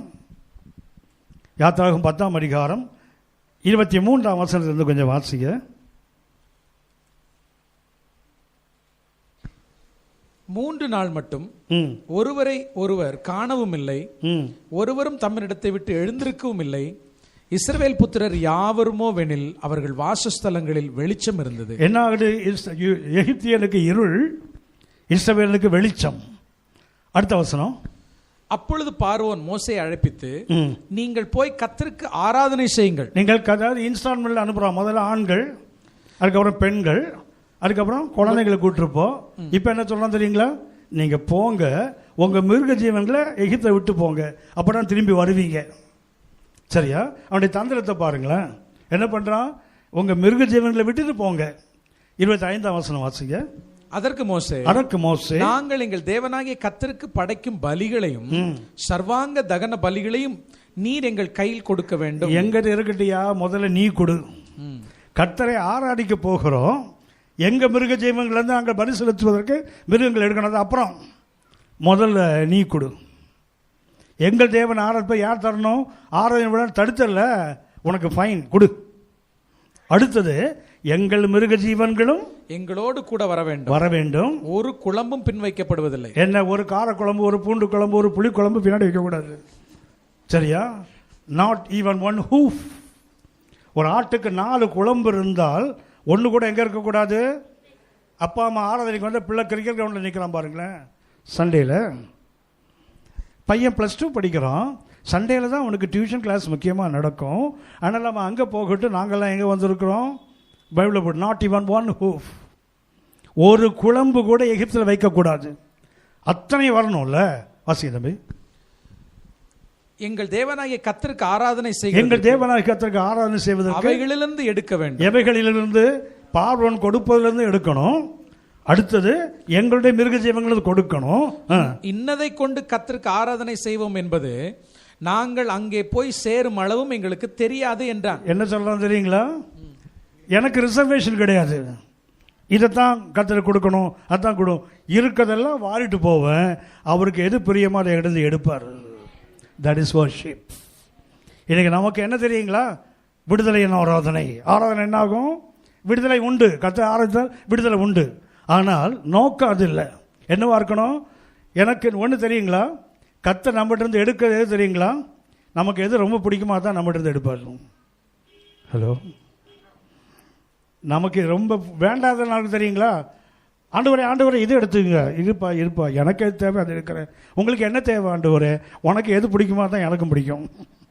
கரெக்டாக தூக்கிடுவார் பாருங்களேன். யாக்கோபு நமக்கு தெரிந்தவர். குடும்பம், ஆடு மாடு, வேலைக்காரெல்லாம் அக்கறைப்படுத்தி விட்டு யாப்போக்கு நரையில் தனித்திருந்தார்ல.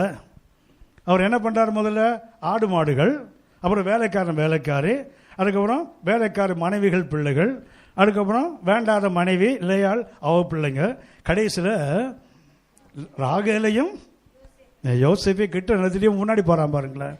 இவனுடைய எண்ணம் என்ன? ஏசா 4 பேர்கிட்ட வரான். வந்த வேகத்தில் வெட்டினாங்கன்னா யார் வெட்டட்டும்? ஆடு மாடு போகட்டும், வேலைக்காரி போகட்டும், அடுத்தது அந்த மில்கால் சில்பால் போகட்டும், அதுக்கப்புறம் அந்த லேயாள் ஒளிஞ்சு போகட்டும். அப்படி தான் வரான். அந்த 1.5 கண்ணை வச்சுட்டு என்னை ஏமாத்தான் பாரு அப்பனோடு சேர்ந்து. அந்த கடுப்பு அவனுக்கு எப்போவுமே இருக்கும். அவன் என்ன பண்ணுறான் தெரியுங்களா?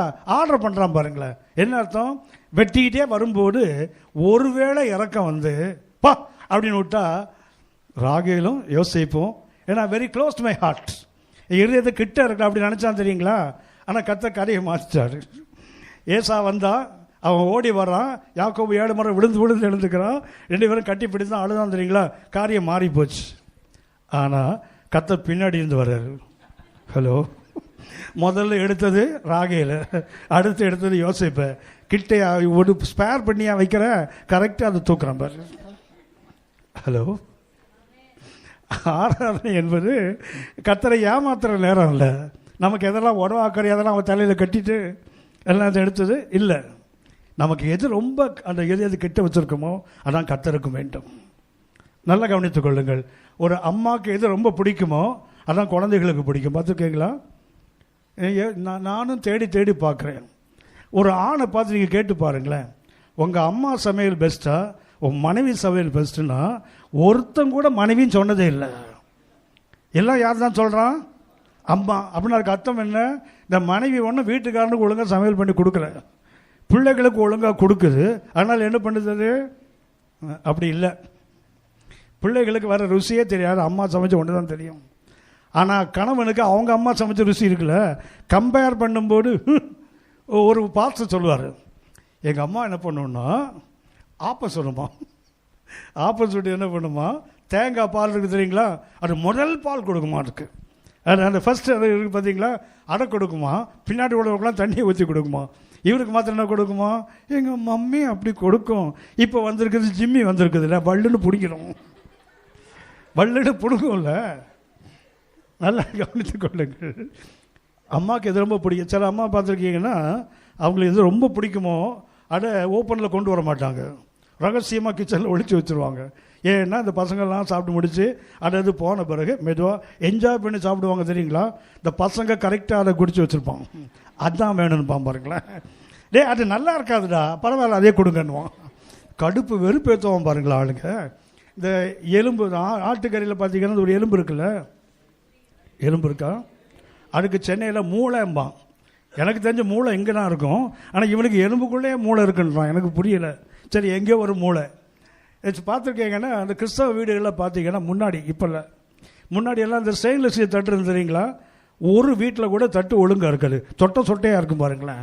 இந்த எலும்பை அடிச்சே அது சொட்டையாகிடுது. இப்போ ஃபைபரில் வந்துட்டு போயிடலாம் தட்டு, இப்போ அடித்தானா தட்டு உடஞ்சிடும். இப்போ கையில் தட்டுறான் பாருங்களேன். அப்படி நம்ம டெக்னிக்கை மாற்றிட்டான். என்னுடைய அம்மாவோட ஒரு ஒன்று விட்ட தங்கை, எங்கள் சித்திக்கு இந்த எலும்பு ரொம்ப பிடிக்கும், பசங்க அதான் கேட்கும். ஆனால் என்ன பண்ணுவாங்கன்னா சமைக்க உடனே பசங்களுக்கு தெரியாமல் ஒரு 2-3 எடுத்து தனியாக வச்சுட்டு பசங்கள்லாம் சாப்பிட்டு வீட்டுக்காரன் சாப்பிட்டு எல்லாம் போன பிறகு தனியாக உட்காந்து என்ஜாய் பண்ணி சாப்பிடும். அதான் இழுத்தா மொத்தமும் வந்துடும்ல. ஆனால் அந்த பாய் அந்த எலும்பில் பின்னாடி ஒழுங்காக வெட்டலைன்னா தலைகளை நின்னாலும் வராது. சரியா, நம்ம திறமையெல்லாம் காட்டினாலும் வராது தெரியுங்களா. இந்த அம்மா என்ன பண்ணாங்க, ஒரு நாள் இழுத்தாங்க, வரல, தட்டினா பசங்க சத்தம் கேட்டு வந்துடும்ல. அதுக்கு என்ன பண்ணாங்க, சத்தம் வராமல் தட்டணும். என்ன பண்ணாங்கன்னா அம்மி இருக்குல்ல, அம்மியில் கொண்டு வச்சாங்க, குழவி எடுத்து மெதுவாக தட்டினாங்க, டமால்னு உடஞ்சது. எது குழவி, எலும்பு உடையலை, குழவி உடஞ்சிச்சு. அது தட்டினதில் குழவி உடஞ்சிச்சு, எலும்பு உடையலை. இது உடஞ்சதுன்னு பசங்களாம் வந்துட்டானுங்க. இதை முடிச்சது பாருங்களேன், திருன்னு. நமக்கு ரொம்ப எது பிடிக்குமோ அதுதான் கர்த்தருக்கு பிடிக்கும். எதை கர்த்தருக்கு கொடுக்கக்கூடாதுன்னு மறைத்து வைக்கிறோமோ கரெக்டாக அதை தூக்குவார் அவர். ஆராதனை என்பது கர்த்தர் கொடுக்கிற நேரமும் அல்ல, நாம் விரும்பி கர்த்தர் கொடுக்கிற நேரமும் அல்ல. நம்மிடத்தில் இருப்பது மிகச்சிறந்தது எதுவோ அதான் சொல்கிறான். எங்களை எல்லா மிருக ஜீவன்களும் வரணும், பார்வங்கள் மிருக ஜீவன்கள் வரும், ஒரு குழம்பு கூட எகிப்தில் பின் வைக்கப்படுவதில்லை. அங்கே போய் சேர மட்டும் இன்னதை கொண்டு நாங்கள் கர்த்தரை ஆராதிப்போன்னு எங்களுக்கு தெரியாது. கர்த்தம் என்ன, I will take everything I have. கர்த்தர் அவருக்கு எது பிரியமாத, ஹலோ, ஆராதி வரதுக்கே பயமாக இருக்கும். இந்த மனுஷன் எது நமக்கு ரொம்ப பிரியமோ, நான் அடிக்கடி சொல்லுவேன், நீங்கள் இப்படி பண்ண மாட்டீங்கன்னு தெரியும், அதனால உங்களுக்கு சொல்கிறேன். இந்த வீட்டுக்காரர் ரொம்ப தொல்லை பண்ணுறான் தெரியுங்களா, அடிக்கிறான் உதைக்கிறான் ஏதாவது பண்ணுறான்னா என்ன பண்ணணும்னா, கர்த்தரை விட அவங்கள அதிகமாக நேசிச்சிங்கன்னா கர்த்தரை அவனை தூக்கிடுவார். போய் சொல்லுவாங்க, ஈஸியாக அவனை காலி பண்ணிடலாம். ஏன்னா அவரை விட அதிகமாக நேசித்தா நீங்கள் செய்ய மாட்டீங்கன்னு உங்களுக்கு இந்த டெக்னிக்கை சொல்லியிருக்கிறேன். சரியா, இந்த கர்த்தரை பிள்ளைங்க அப்படி செய்ய மாட்டீங்க. நான் பொதுவாக சொல்லுவேன், இந்த மாதிரி உங்களுக்கு பிடிக்காத கணவனா கர்த்தரை விட அவர் மாதிரி அப்படியே உயிரை வச்சிருக்க, அப்படியே கத்த பார்ப்பாரு. என்னை விட உனக்கு உன் கணவன் பெற்றா டப்புன்னு தூக்கிடுவார் பாருங்களேன். பிரச்சனை ஒளிஞ்சாண்டா சனியை நிம்மதி அப்படி ஆகிடும்ல. டைம் கிட்ட வந்துச்சு, நிறுத்திடலாம்னு நினைக்கிறேன். சரியா, இன்னொன்று நினச்சி அப்படின்னா பைபிளில் எல்லாருமே 6 பேர் வந்திருக்காங்க ஒரு நோக்கத்தோடு, ஒரு எதிர்பார்ப்போடு. ஆனால் கர்த்தரை ஆராதிக்க வந்தவன் ஒரு யூதன் அல்ல, ஒரு எத்தியோப்பியன். சங்கீதம் 27:4 நமக்கு தெரிந்த ஒன்று, கர்த்தரிடத்தில் ஒன்றை நான் கேட்டேன், அதை ஏன் ஆடுகிறேன், உடைய ஆலயத்தில் உங்கள் மகிமையை பார்க்கும்படி. தமிழில் மகிமை, எபிரேய மொழியில் காபோத். காபோத் என்றால் to behold the beauty of the Lord இங்கிலீஷில் இருக்கும். காபோத்துக்கு ஒரு அர்த்தம் என்ன, மகிமை. இக்காபோத் உங்களுக்கு ஞாபகம் இருக்குமே, இக்காபோத் மகிமை இழந்து போனதுன்னு அர்த்தம். இக்காபோத், சரியா, இக்காபோத் தான். சரி, அப்படின்னா கர்த்தருடைய அழகு, கர்த்தருடைய மகிமை. காபோத்துக்கு இன்னொரு அர்த்தம் கர்த்தருடைய வல்லமை. அப்படின்னா ஆலயத்தை வருவதற்கு to behold the beauty of the Lord, to behold the glory of the Lord, to behold the power of the Lord. அடுத்தது போட்டிருக்குது, ஜீவனுள்ள நாளெல்லாம் உங்களுடைய ஆலயத்தில் உங்களுடைய வேதத்தை ஆராய்ச்சி பண்ணணும். ஆலயத்துக்கு ஒரு ரெண்டே நோக்கம் தான். ஒன்று கர்த்தருடைய மகிமையை பார்ப்பதற்கு, ரெண்டாவது அவர் எழுதி கொடுத்த மகத்துவத்தை பார்ப்பதற்கு. இந்த ரெண்டு தான் நோக்கம். இதுக்கு வந்த ஒரே ஒரு ஆசாமியும் ஒருத்தன் தான். இப்படி ஆலயத்துக்கு எதுக்கு வருகிறோம்? இது சரியாகிடாதா? அந்த தேவை சந்திக்கப்படாதா? இப்போ வீட்டில் யாரோ ஒருத்தர் நமக்கு ரொம்ப வேண்டியவங்க, அது கணவனோ மனைவியோ பிள்ளைகளோ ரொம்ப உடம்பு சரியில்லைன்னா வீட்டில் விட்டு வருவோம் தெரியுங்களா? என்னதான் உண்மையோடு ஆராதித்தாலும் மனசில் மூலையில் ஒரு வலி இருந்துகிட்டே இருக்கும்ல.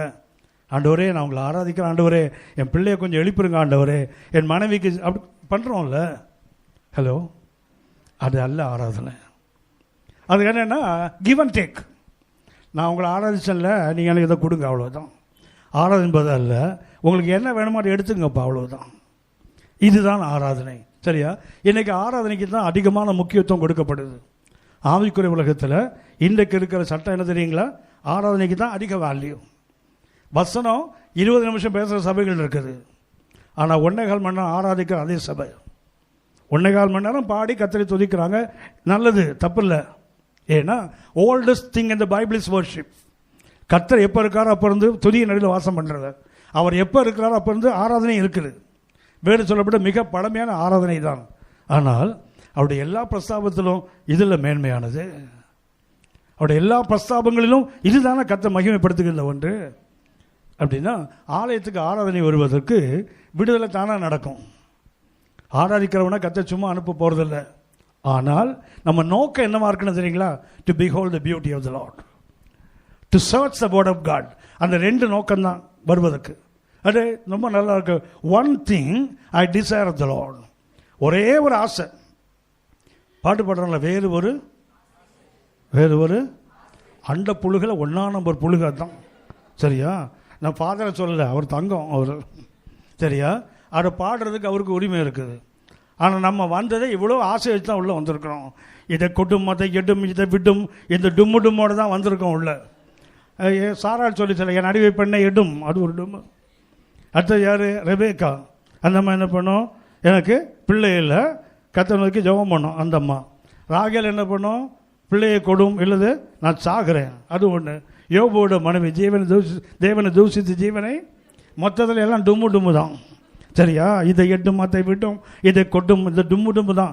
இதெல்லாம் கொஞ்சம் தள்ளி வச்சுட்டு அவங்க அழகை பார்க்க வந்திருக்க ஐயா. அது சொன்ன வேறு ஒரு ஆசை இல்லைன்னா அது பொய் சொல்லி பாடுவதல்ல. நான் அடிக்கடி சொல்லுவேன், இந்த உலகத்தில் ராகம் போட்டு பொய் சொல்கிற ஒரே கூட்டம் விசுவாசி கூட்டம் தான். சரியா? ஒரு கீபோர்டு, அப்புறம் ஒரு பேடு, அதுக்கப்புறம் ஒரு பேஸ் கிட்டார், அதுக்கப்புறம் ஒரு ஹாலோ கிட்டார், இதெல்லாம் வச்சு என்ன பண்ணுவோம்? வேறு ஒரு ஆசை இல்லை. அண்ட புழுகுன்னா ஆகாச புழுக தான். வேறு ஆசை இல்லாமல் தான் கர்த்தர் சமூகத்துக்கு வந்தோம். யோசித்து பாருங்க. ஆராதனை என்பது உண்மையாகவே வேறு ஆசை இல்லை எனக்கு. நீங்கள் மாத்திரம் போதும் ஆண்டவரே. இயேசுவால் பிடிக்கப்பட்ட ஒரு ரத்தத்தால் எனக்கென்று எதுவும் இல்லை. அண்ட புழுக 4 கிரவுண்டு தான் வச்சுருப்பான் போர்ச்சுனூரில். எனக்கென்று ஒரு ஆட்டம் வேறு. இதில் ஒரு நாள் அந்த இடுப்பு அப்படியே நின்ற போகுது பாருங்களேன். இந்த பொய் சொல்லி ஆடுறவனுக்கு இடுப்படி நின்னா, ஏன் அப்படி நடக்கிறேன்னா மூட்டையாக வச்சுட்டு எனக்கென்று எதுவும் இல்லைன்னு பொய் சொல்லி பாடினேன். கர்த்தர் என்ன பண்ணார்? இடுப்பை அப்படியே நிறுத்திட்டாருன்னு சொல்லி 4 பேர் அவர் பண்ணாருன்னா கிருபையுள்ள ஆண்டவர் விட்டு வச்சிருக்கிறார். அவ்வளோதான். நீ என்ன வேணா பொய் சொல்லி பாடு. உலகத்து மனுஷன் உரைநடையில் போய் சொல்லுவான். நம்ம இன்ஸ்ட்ருமெண்ட் அக்கம்பனிமெண்ட்டோடு கூட ராகம் போட்டு போய் சொல்லுவோம். அவ்வளவுதான். சரியா? கொஞ்சம் மாற்றிக்கொள்வோம். சரியா? சரி, ஜெபம் பண்ணலாம். கர்த்தரை நோக்கி பார்ப்போம், ஜெபிப்போம். இன்னும் 5 இருக்குது. நீங்கள் வீட்டில் போய் நீங்களே என்ன பண்ணுங்கள், நீங்கள் பார்க்க மாட்டீங்கன்னு எனக்கு தெரியும். எப்படி எத்தனை பிரசங்கியாரை நாங்கள் பார்க்குறோம். அங்கே நான் அவ்வளோ ஈஸியாக ஏமாறுற ஆளா? நாங்கள் ஸ்கூலில் படிக்கும்போதே ஹோம்ஒர்க் செய்ய மாட்டோம். அடுத்த நாள் ஸ்கூலுக்கு போனால் பின்னாடி 11 kg 12 kg மாட்டுவாங்கல்ல. இந்த புக்கு வெயிட் இருக்குது தெரியுங்களா? ஒரு அப்பா 2 பசங்களை ஸ்கூலுக்கு கூப்பிட்டு போகிறாரு. அப்பாவோட ஃப்ரெண்டு எதில் வராரு. நான் கேட்டார், டே யாரா இது? பசங்கடா. என்னடா படிக்கிறான்? ஒருத்தன் 11 kg, ஒருத்தன் 12 kgனாரு. என்ன எல்கேஜி யூகேஜி வேணும்? 11 kg 12 kgனா மூதில் போடுற பையோட வெயிட்டான். இவனுக்கு 11 kg, அவனுக்கு 12 kg. இந்த ஸ்கூலுக்கு போகிறதுக்கு கேஜியெல்லாம் மாட்டின பிறகு வைத்த வழின்னு உருளும் தெரியுங்களா பிள்ளைங்க? நடிப்புன்னா 1ஆம் நம்பர் நடிப்பு உனக்கு. ஏன்னா ஹோம்ஒர்க் பண்ணியிருக்க மாட்டான். டீச்சர் போனால் வெயிலில் நிறுத்தி வச்சுருவோம்ல, முழங்கால் போட்டு வச்சுருவோம்ல. ஸ்கூலில் படிக்கும்போதே அடுத்த நாள் எங்களுக்கு ஜுரம் வந்துடும். இதில் சபையில் வேறு எங்களுக்கு ஹோம்ஒர்க்கா? வேறு ஆளை பாரியா? ஜெபம் பண்ணலாமா? ஜெபிப்போமா? கர்த்தரை நோக்கி பார்ப்போம். எத்தியோப்பியா தேசத்தினுடைய ஒரு ராஜஸ்திரியினுடைய நிதி அமைச்சன், அந்த நாட்டினுடைய பொக்கிஷங்கள் எல்லாவற்றுக்கும் தலைவன். ஆனால் அவன் அந்த எத்தியோப்பியாவிலிருந்து ஆசியா கண்டத்துக்கு வருகிறான். அந்த ஆப்பிரிக்கன் காண்டினென்ட்லேருந்து ஏஷியன் காண்டினென்ட்டுக்கு வரான் ஒரு ஆராதனைக்கு. ஏன்பா நீ வர? நான் கர்த்தரை ஆராதிக்க வரேன். ஏன்? I know the value of worship.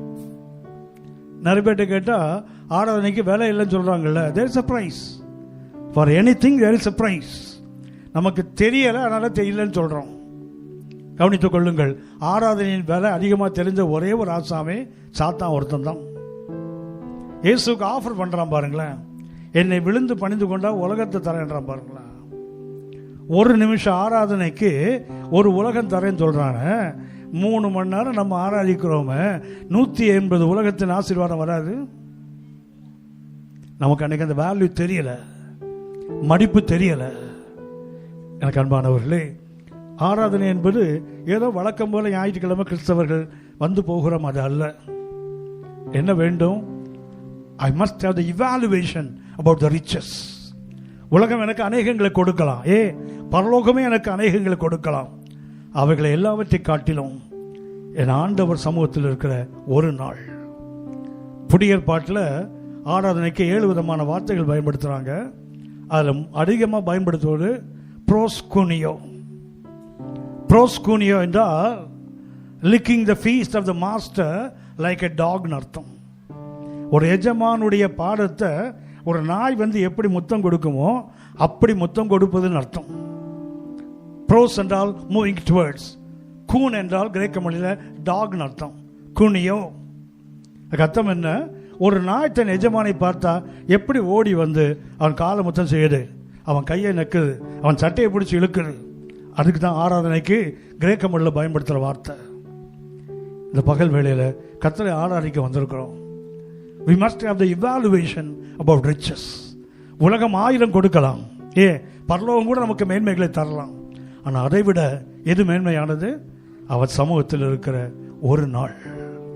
கர்த்தர் கொடுப்பது தான், எதிர் கொடுப்பதை வேணாம் சொல்லிடுவோம். கர்த்தர் கொடுப்பது கூட அதை விட எனக்கு எது முக்கியம்ப்பா? காலை வேளை கொஞ்சம் சிந்தித்துக் கொள்வோம்.